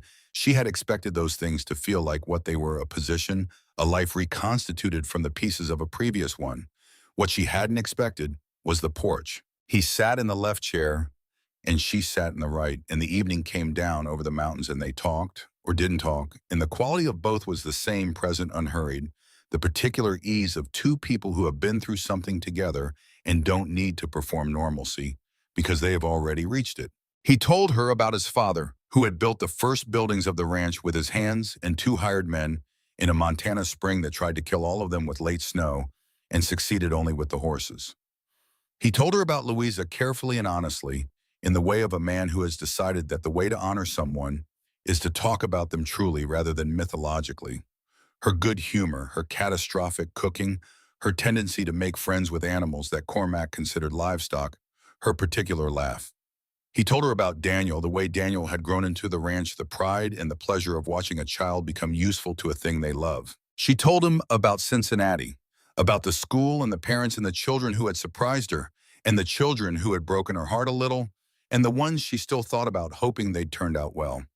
She told him about Edmund, not the grief, not the ledger, not the death, but the man, his precision, his patience, the way he'd made her feel like the most interesting person in any room she was in with him, which was, she said, not a feeling she'd had before or expected. Cormac listened. He always listened with his whole attention without interruption, without the social tacking that passed for listening in most conversations. She found she trusted his silence, the way she trusted the mountains, not passive, but genuinely there. "You miss him," he said one evening. "Yes," she said, "but differently now. At first it was everywhere, constant, like trying to breathe with something pressing on your chest." She looked at the mountains. "Now it's more like a place in the landscape. It's there, I know where it is. I can look at it or not look at it. It doesn't disappear, but I'm not trying to not look at it every moment." He was quiet for a while. "I understand that," he said. "I know you do," she said. He looked at her. She looked at him. The evening continued its excellent work. The thing Crane tried during the proceedings was, she had to admit, not entirely without intelligence. He could not dispute the ledger that territorial surveyors had confirmed its authenticity, and Edmund's cipher, once decoded, was unambiguous in its record of which documents had been altered and by whom.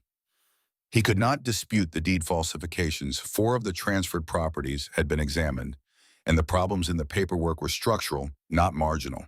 He could not dispute Tolliver, who had turned cooperating witness in exchange for a reduced sentence. What he could dispute, what he tried to dispute through his own attorney in correspondence with the territorial court, was Wren. The letters arrived at the ranch over the course of 3 weeks in July. Each one she gathered from the marshal who kept her informed contained a variation of the same claim that Mrs. Wren Aldgate had come to Silverbell with the intent to discredit a licensed territorial attorney for personal reasons related to her husband's death, that the ledger's encoding was her own creation constructed retroactively to appear to be Edmund's work, that her relationship with Cormac Britton represented a conflict of interest that should disqualify her testimony. She read each letter once, then she put them in the pile beside the composition notebook on the kitchen shelf and did not read them again. Cormac read them. She could tell by the quality of his stillness afterward the particular compression of a man controlling something he would prefer to be direct about. She did not tell him to be calm. She did not need to.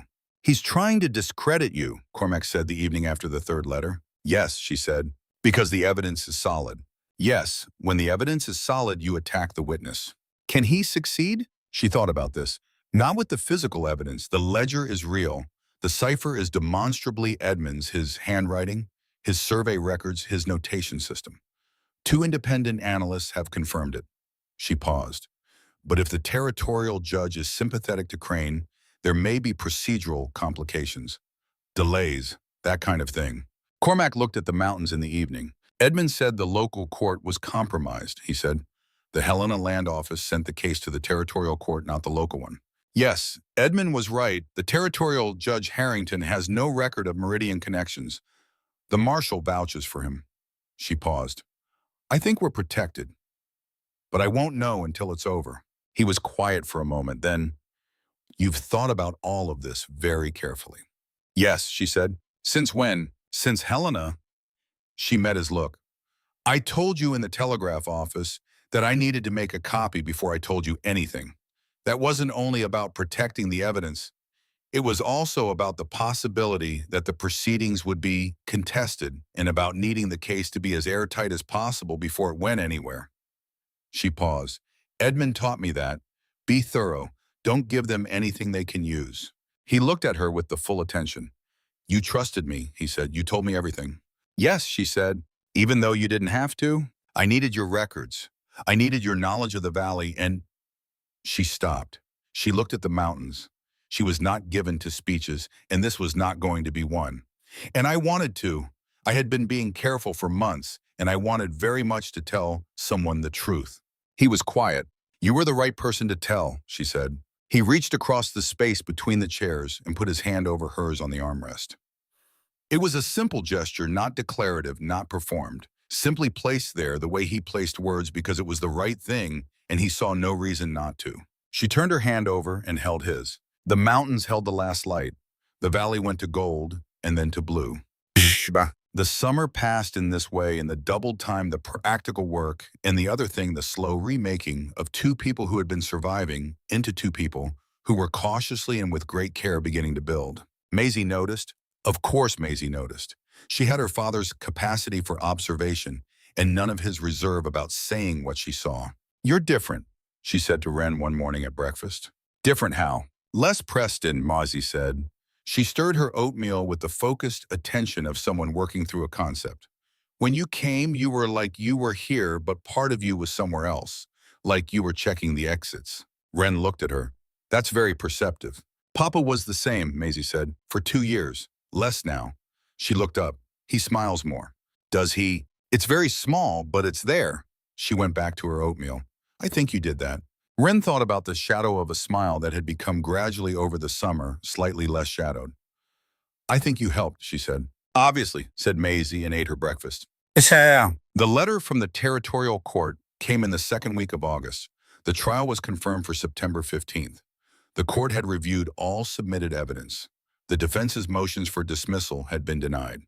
Testimony would proceed. Wren read the letter at the kitchen table. She set it down. She thought about Edmund, not the grief, not the loss, but the image she'd been returning to all summer.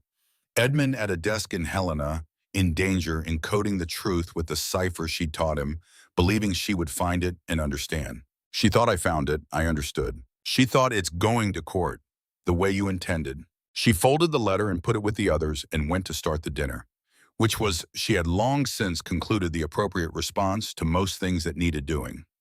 You acknowledged them, and then you did the next practical task, because the practical task was the thing that kept everything running, while the larger things sorted themselves out. That evening on the porch, she told Cormac about the letter. He listened. He nodded. He looked at the mountains for a long time. Then he said, after this is over. She waited. I've been thinking, he said carefully in the way he thought through hard things out loud, but slowly checking each word against what he actually meant. About what this ranch is now. What it could be. He paused. About what I want it to be. Tell me, she said. A place worth staying in, he said. He looked at her. A place worth choosing. Not because of the land or the horses or the operation, those will run themselves, but because, he stopped.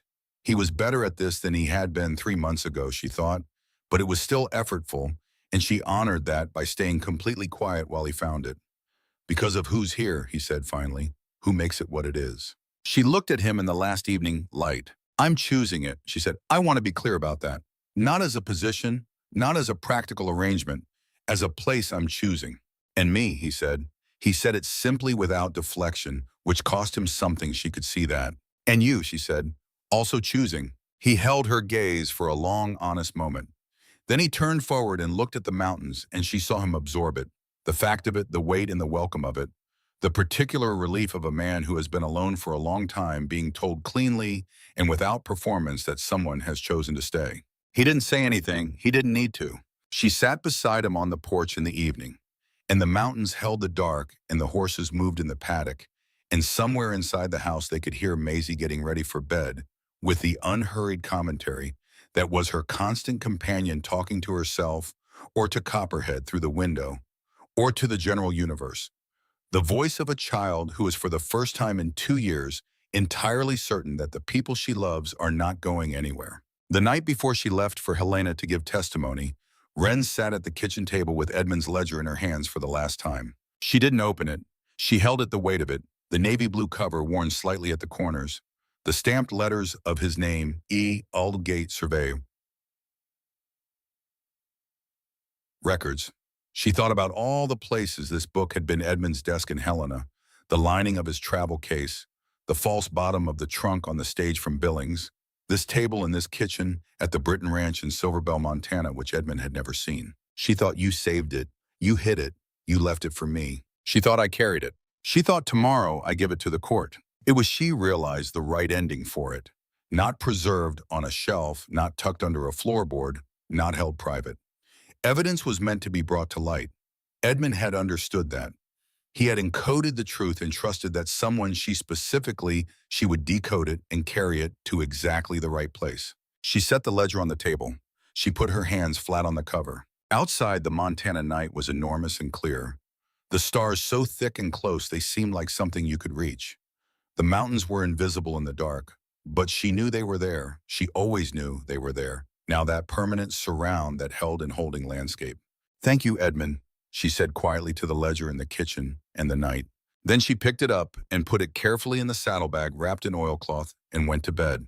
Father! In the morning, Cormac was in the kitchen before she was. This was not unusual. He rose early, always had.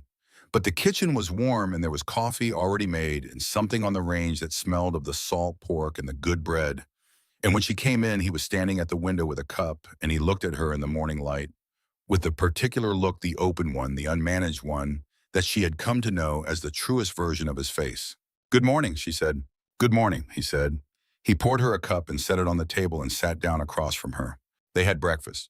She did not feel nervous. She had prepared her testimony with the marshal twice in the preceding week, and her account was as clear and sequential as she could make it.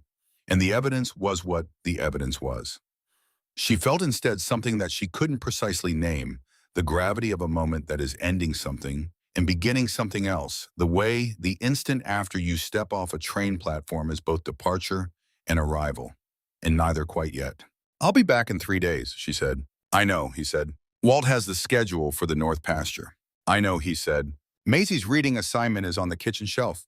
The penmanship exercise is underneath it. Wren, he said. She stopped. We'll be here, he said. Come back. She looked at him. He was looking at her with the complete attention, the full weight of a man who has spent 2 years managing alone and has decided carefully and with great deliberateness to stop. I'll come back, she said. She meant it in the way she had meant it to Maisie, as a fact, as a promise, as the clear statement she knew how to make of the things she had decided.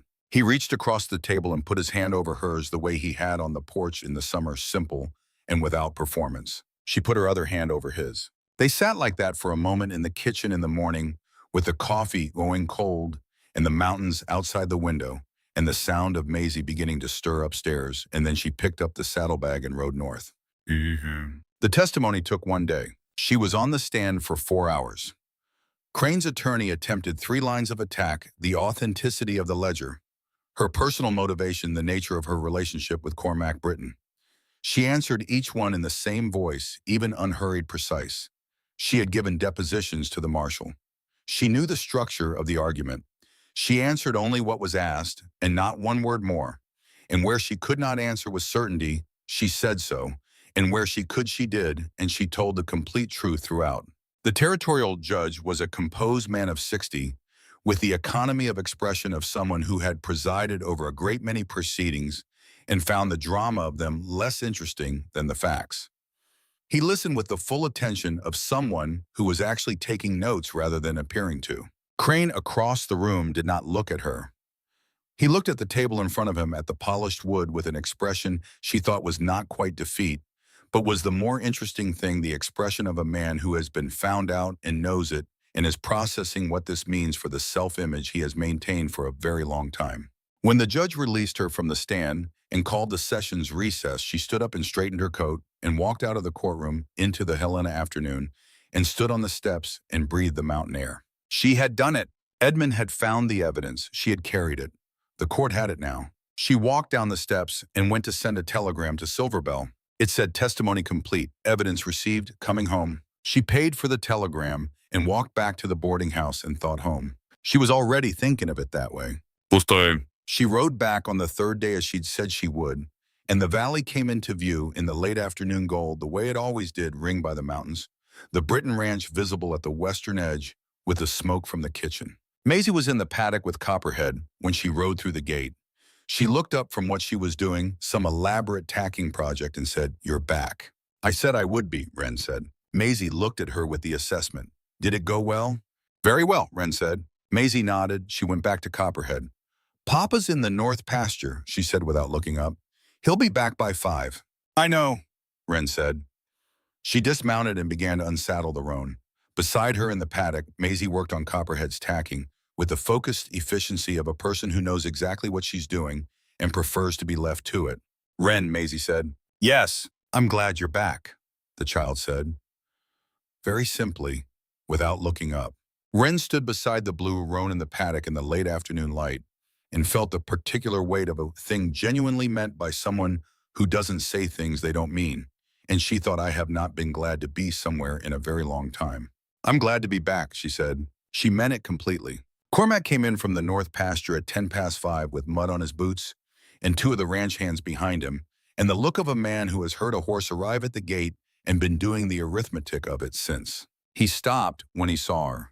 She was standing at the paddock fence with the blue roan tied and unsaddled and a cup of coffee from the kitchen in her hand, and she looked at him across the yard the way you look at someone when you've been somewhere important and come back to find them still where you left them, which is the best kind of returning there is. He crossed the yard.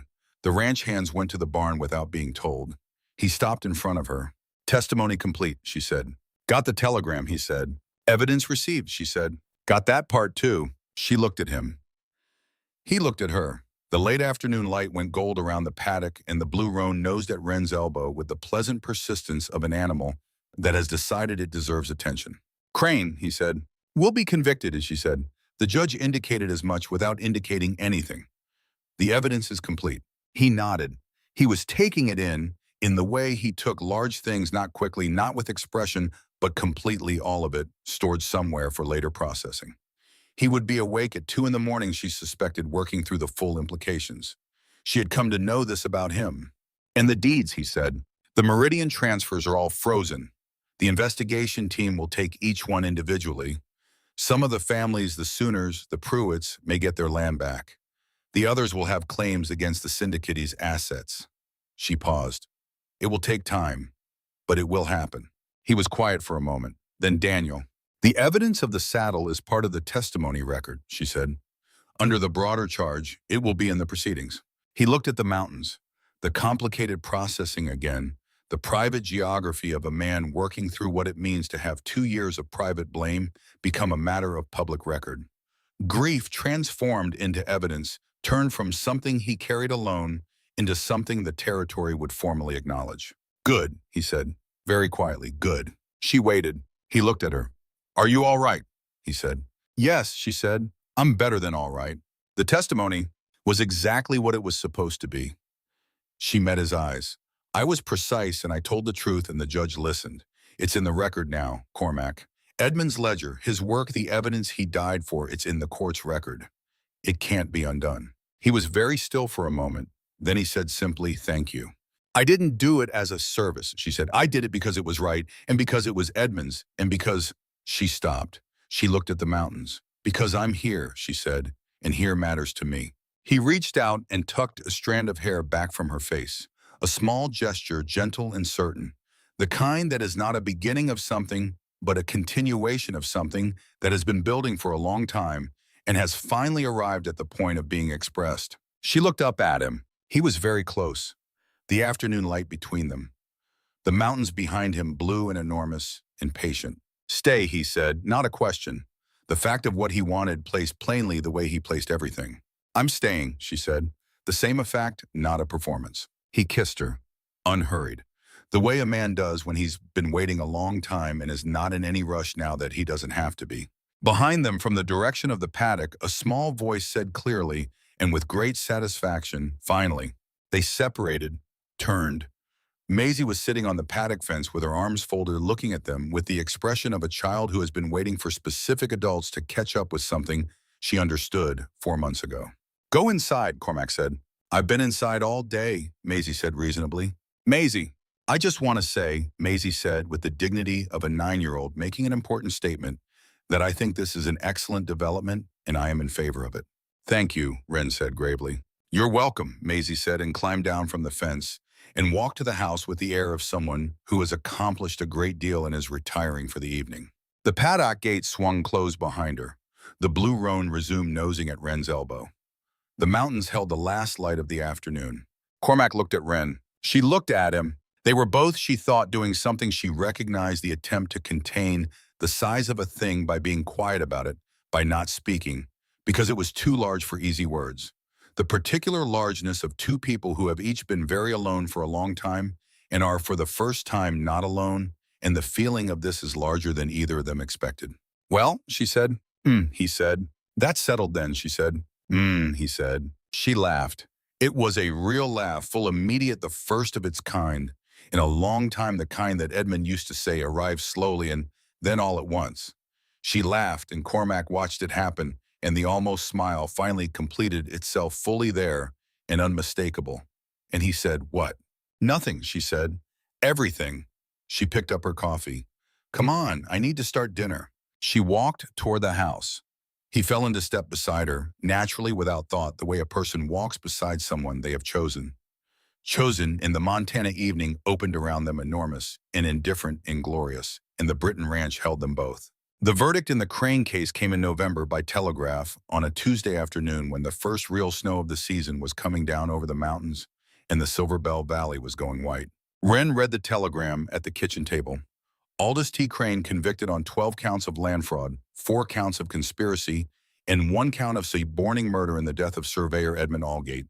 Sentenced to 20 years at the Territorial Penitentiary. Tolliver convicted on a lesser count, sentenced to 8 years, reduced for cooperation. The Meridian Copper Syndicate dissolved by territorial order, assets seized for remediation of affected property owners. She read it twice. Then she set it down and looked at the window at the snow coming in over the mountains, quiet and steady, the first snow of the season, which would be the first she'd seen in Silverbell, which was going to be the first of many. She thought, "Edmund, it's done." She thought 20 years. She thought you were right about the territorial office. The local court would have been wrong. She sat for a long time at the table in the kitchen, with the snow coming down, and the range going warm, and the sound of school children distantly, because the schoolhouse was close enough that she could sometimes hear them, when it was quiet, learning the things they were learning from a woman who had found on the other side of the longest year of her life the exact place she was supposed to be. Cormac came in from the barn at 4. He read the telegram. He set it down. He stood at the window with his back to her, and she let him stand there in the particular silence of a man who was doing the last work of a 2-year grief, setting down the blame. Finally, completely, because the court has told him in formal language what she told him in a kitchen 8 months ago. It was not his fault. It was never his fault. The verdict says so. The record says so. After a while, he turned. His face was, she had no better word for it, clear. Something that had been in it for a long time behind the management, in the contained precision, and the almost smiles, was simply not there anymore. He looked like himself, she thought, the version of himself before the losses. "It's done," he said. "Yes," she said. He crossed the kitchen. He sat across from her at the table and put his hands flat on it and looked at her. "Marry me," he said. She looked at him. He said it the way he said everything that mattered, simply, directly, without decoration. Because what he meant was the thing itself, and he saw no reason to put anything around it. She thought about the stage from Billings, the wrong woman arriving at the wrong time for a man who hadn't asked for her, the left damper that opened first, the blue ledger in the false bottom of the trunk, the cipher Edmund had taught her and given back to her, the mountains patient and enormous around a valley that she had come to in flight and stayed in by choice. "Yes," she said. He nodded. He covered her hands with his. Outside, the snow was thickening over the mountains and the ranch and the schoolhouse and all of the valley, quiet and thorough, the way Montana snow comes when it has decided to commit. From upstairs, Maisie's voice, casual and caring, "I already knew." Cormac looked at the ceiling, then at Wren. "She always does," he said. "She does," Wren agreed. She laughed. He almost smiled and then completely smiled, which she had seen only twice before, and which was, she thought, the best thing in the valley, better than the mountains, better than the creek, better than the blue roan standing at the fence in the morning light. She kept the thought. The snow fell. They were married in April, when the snow had gone from the valley floor and the creek was running high with melt and the first green was coming up in the pastures. Maisie wore a dress she had selected herself with the decisive certainty she brought to all important matters, blue wool with a white collar, and refused to carry flowers because she considered flowers unnecessary for the occasion, though she allowed Walt to pin a small sprig of something from the kitchen garden to her collar, on the grounds that Walt had asked nicely. The wedding was in the Silverbell church conducted by the minister who had known Cormac for 15 years and looked at Wren with the considering attention of a man who was deciding whether she was adequate to the task of the man he was marrying her to. She met his gaze steadily, which appeared to satisfy him.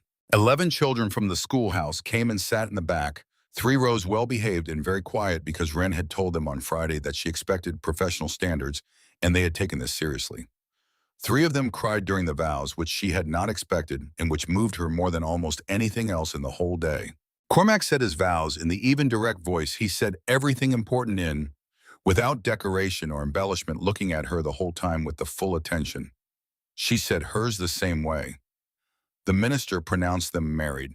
Maisie said from the front row, finally for the second time in the history of the event, and the church laughed. The spring was its own particular thing. Wren had seen a Montana winter, which had been exactly as spectacular and unambiguous as she'd been promised, and now she was seeing a Montana spring, which was the winter's apology done thoroughly. The valley went from white to brown to green. In the space of 3 weeks, the creek came down, singing the horses. In the pasture moved with the specific delight of animals who have been confined and are now released into space. She taught school in the mornings. She managed the house in the evenings. She rode with Cormac in the afternoons when the weather allowed, and in the kitchen when it didn't. They had developed over the winter a habit of working at the same table in the evenings, she with her lesson preparations, and he with the ranch accounts, comfortable in the same room the way people become who have stopped needing to perform ease and simply have it. He talked more than he had in the fall. Not dramatically more, he was not, and would never be a man who used 5 words when 2 would serve. But more than the careful minimum, more than the managed communication of someone who is conserving a resource. He talked about the horses, about which of the mares was going to be a difficult foaling, about the buyers he was negotiating with for the spring sales. He talked about Daniel quietly from time to time, the way you talk about someone you loved who is gone, not with performance, not with grief, but with the matter-of-fact presence of someone who is simply part of your ongoing internal world. She thought this was the best possible way. She told him so. Edmund, he asked once simply. The same, she said. He's part of things. He's not everything. He doesn't need to be. He nodded. He understood this. She had known he would. In May, she received a letter from the Territorial Records Office in Helena. Edmund's ledger had been admitted to the official territorial archives. It was, the letter said, one of the most significant pieces of documentary evidence in the history of Montana land fraud proceedings. The archivist's office had made a formal notation of the encoding system, a cipher system developed by the surveyor himself using a teaching methodology of his wife, which had allowed the evidence to survive transportation and deliver intact to the court. The archivist asked whether she would consent to a formal description of the cipher being included in the archive record. She sat with the letter for a long time. She thought about Edmund, who had laughed slowly and then all at once, who had made things clear, who had given her back her own cipher as a last gift. She wrote back, yes, please include it. His name, my name, and the fact that it was a school teacher's code. That is what it was. That is what I want in the record. She sealed the letter. She walked to the post office in Silverbell, which was now managed by a woman named Cecily Pruitt, whose family had gotten their land back in the Meridian remediation. Not all of it, but enough to come home, and who thanked Wren every time she saw her in a way that Wren had learned to accept simply because Cecily needed to say it and Wren needed a letter. She mailed the letter. She walked home. The valley was green and enormous and loud with the creek and the birds and the children coming out of the schoolhouse at noon recess, which she could hear from 3 blocks away, because 11 children at recess are not, in her experience, quiet. She walked home and started lunch and thought, Edmund, your name is in the territorial archives. Mine is beside it. That's something. She thought, yes, it is.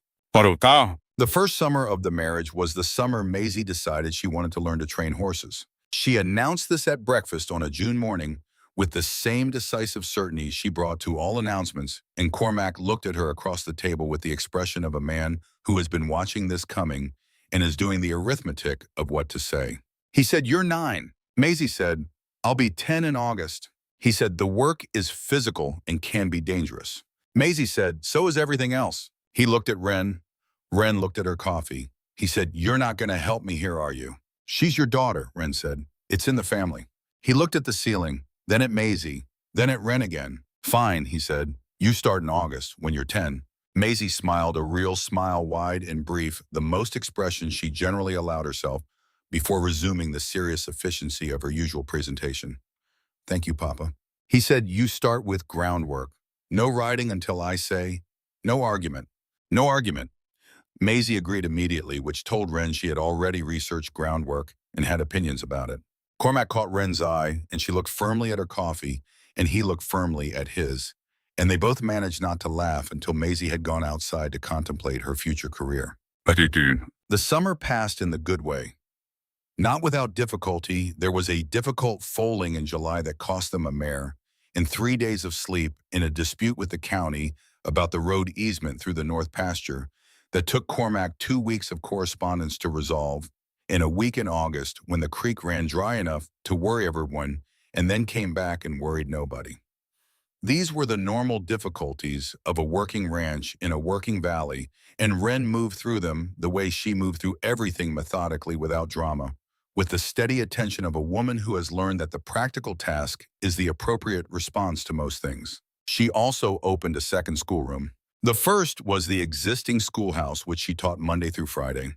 The second was the front room of the Britton Ranch on Sunday afternoons, where she taught the children of the ranch hands whose families lived too far from town for the regular school. 4 children initially, then 6, then 9. Cormac watched this happen with the expression of a man who is not surprised but is noting something. And one Sunday evening after the children had gone, he said from the porch, "You can't stop, can you?" "Stop what?" "Teaching." He said it without judgment, with something that was more like recognition, the recognition of a man who has watched what someone is genuinely made for and sees it for what it is. "Apparently not," she said. He was quiet for a moment. Then, "You should write the Territorial Education Board about establishing a proper district school, one that covers the outlying ranch families." She looked at him. "You'd know how to write the letter," he said, "and you know the board's contact, the marshal knows the commissioner." He paused. "I'll sign it with you, if it helps." She looked at the mountains. She thought Edmund made things clear. Cormac makes things possible. She thought these are not the same gift. They are both tremendous. "Yes," she said, "I'll write the letter." He nodded. He went back to looking at the mountains, and she went back to her lesson preparations, and outside the summer Montana evening did its excellent, enormous work. Epilogue, 5 years later. Silverbell, Montana Territory, spring 1891. The Silverbell District School opened in September of 1889. It had 2 rooms, a proper stove, and each a library that Wren had assembled over 2 years through donations and correspondence with publishers in Cincinnati and New York, and a population of 31 students ranging in age from 5 to 14. The Territorial Education Board had appointed Wren as district superintendent and head teacher, which meant she was responsible for the curriculum, the hiring of the second teacher, a young woman named B. Dalton, just out of the normal school in Missoula, precise and good-natured, and already Wren thought excellent, and the ongoing correspondence with the board that consumed roughly every third Sunday afternoon. She did not mind this. She had always been good at correspondence.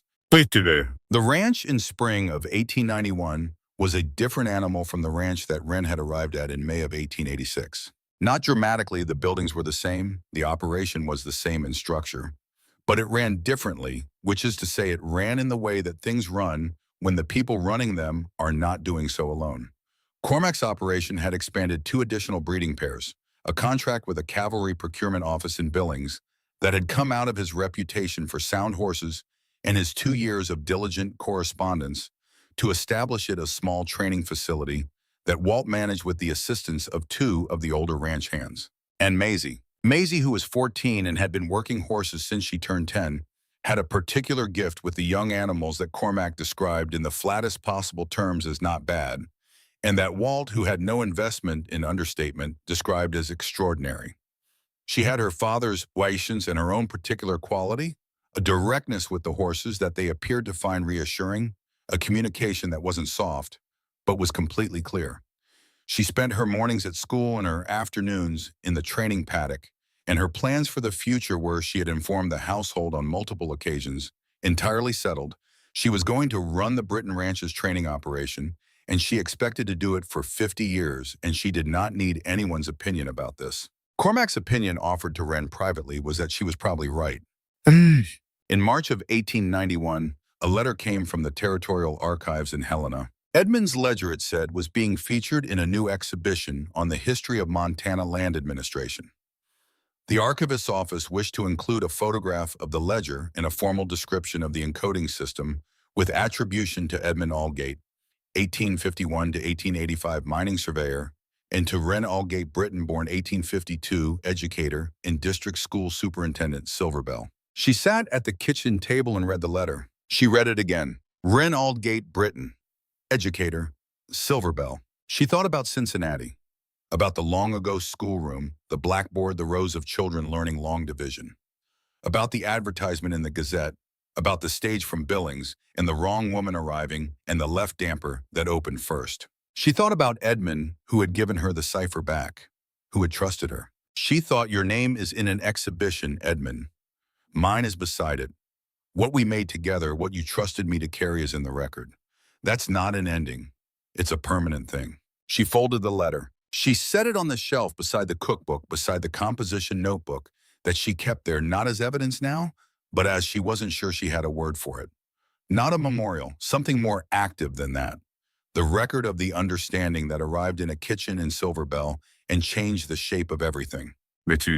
That evening, Cormac came in from the paddock and found her on the porch with the letter in her hand and the mountains in front of her. The spring of mountains, the snow still on the peaks, but the valley already going green, the creek audible from here, the horses moving in the pasture with the particular ease of animals in the season they prefer. He sat in the left chair. She was in the right. Letter, he said. She handed it to him. He read it. He read it again. He handed it back. Edmund's name in the archives, he said. Yes, she said. He was quiet for a moment. Then good. Yes, she said. The evening opened around them. The mountains held the light. Inside the house, she could hear Maisie moving, the particular sound of a 14-year-old who is done with dinner and working on something she has decided matters more than sitting still. From the barn, Walt's voice talking to one of the horses in the patient running commentary of a man who has been doing this for decades and sees no reason not to keep doing it. The ranch, the valley, the mountains ringing it on all sides, patient and enormous, indifferent to the small, complicated dramas of human beings and glorious for it. Wren sat in her chair with the letter in her lap and her husband beside her, and the sound of her stepdaughter's life going on inside, and thought about all the distances she had covered: Cincinnati to Helena, Helena to Billings, Billings to Silverbell, the stage road and the creek road, and the 4 miles west to this porch.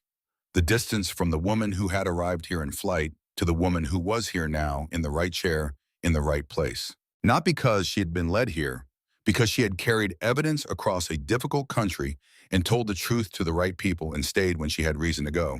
She thought Edmund was precise. He left the ledger precisely where I would find it. He trusted me to understand precisely the right thing. He was right. She thought, I am here, and here is where I will stay. The letter says to confirm by the end of April, she said. Then confirm, Cormac said. I will, she said. She leaned back in the chair. The spring evening went on. The mountains stood around the valley the way they always had and always would, patient and enormous and holding. Beside her, Cormac reached across and covered her hand with his, the same way he always had. The same simple gesture, present and unhurried, the language of a man who says the things that matter with his hands, because words in the end are sometimes less exact than this. She turned her hand over and held his. The stars came out. Some things were resolved quickly. Crane's conviction held on appeal. The Territorial Supreme Court reviewed the proceedings in December of 1886 and found no procedural error and nothing to revisit. Aldous T. Crane began his sentence at the Montana Territorial Penitentiary in February of 1887 at age 53, which meant he would be 73 at his earliest release date, which the warden, when asked, said was optimistic. Tolliver served his reduced sentence and went east. Nobody in Silverbell heard from him again, which was by general consensus satisfactory. The Meridian Copper Syndicate's assets, when seized, proved to be more substantial than anyone in the valley had imagined. The syndicate had been operational for 11 years and had skimmed a considerable amount from each falsified transaction. The remediation fund covered partial restoration for 9 of the 14 affected families, full restoration for 3, and settlements for the remaining 2, whose original deeds had been too thoroughly obscured to reconstruct. The Prewitt family came back to Silverbell in the spring of 1887. Cecily Prewitt took over the post office. Her husband Ira reopened the property as a working farm. They invited Wren to dinner the following Christmas and every Christmas thereafter, which Wren attended, and Cormac attended with the patient compliance of a man who understood that some social obligations were not negotiable and who had, over the course of several years of Cecily's cooking, come to find them genuinely agreeable. Some things took longer. The district school. Wren's letter to the Territorial Education Board in September of 1887 received a response in November, an inquiry, in January an inspection visit in March, and a provisional approval in June.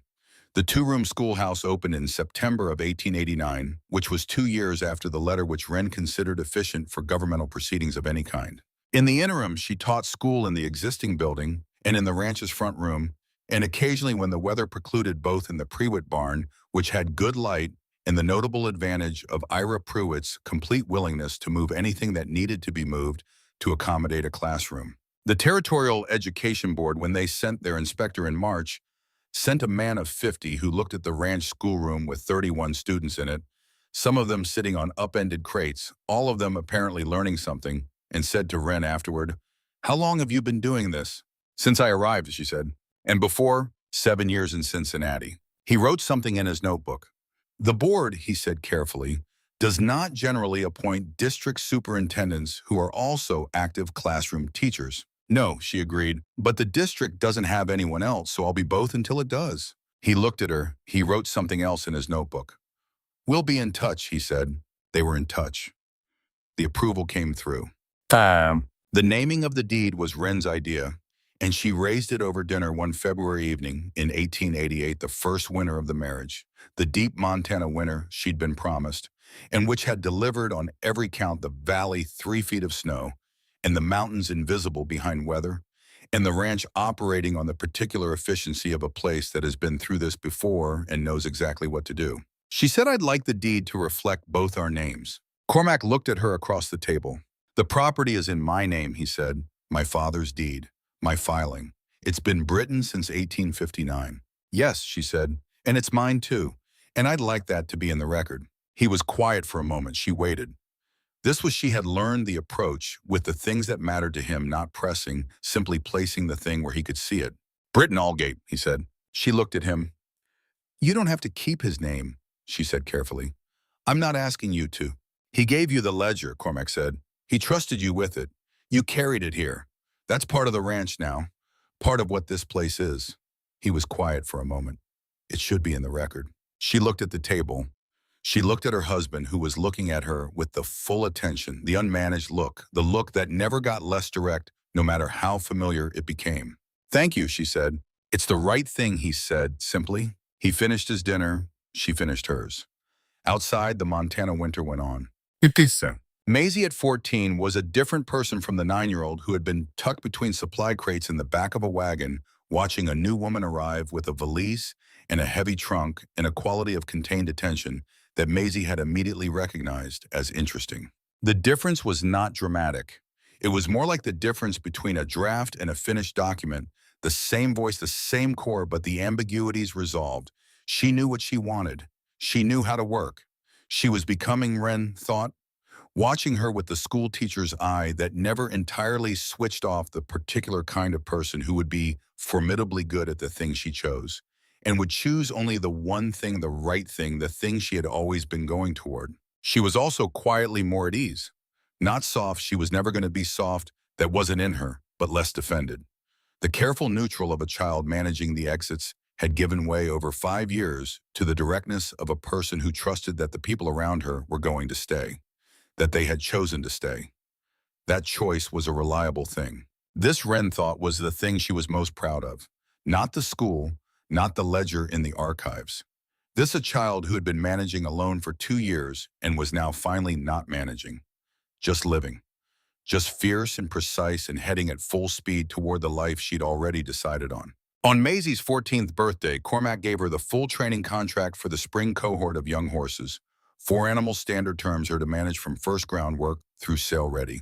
He explained this at breakfast with the same matter-of-fact precision he brought to all significant announcements, and Maisie received it with the same one brief, wide smile, immediately resumed to seriousness. "I'll need the East Paddock exclusively from 8 to noon," she said. You'll share it with Walt until you've proven you don't need him, Cormac said. 6 weeks, Maisie said.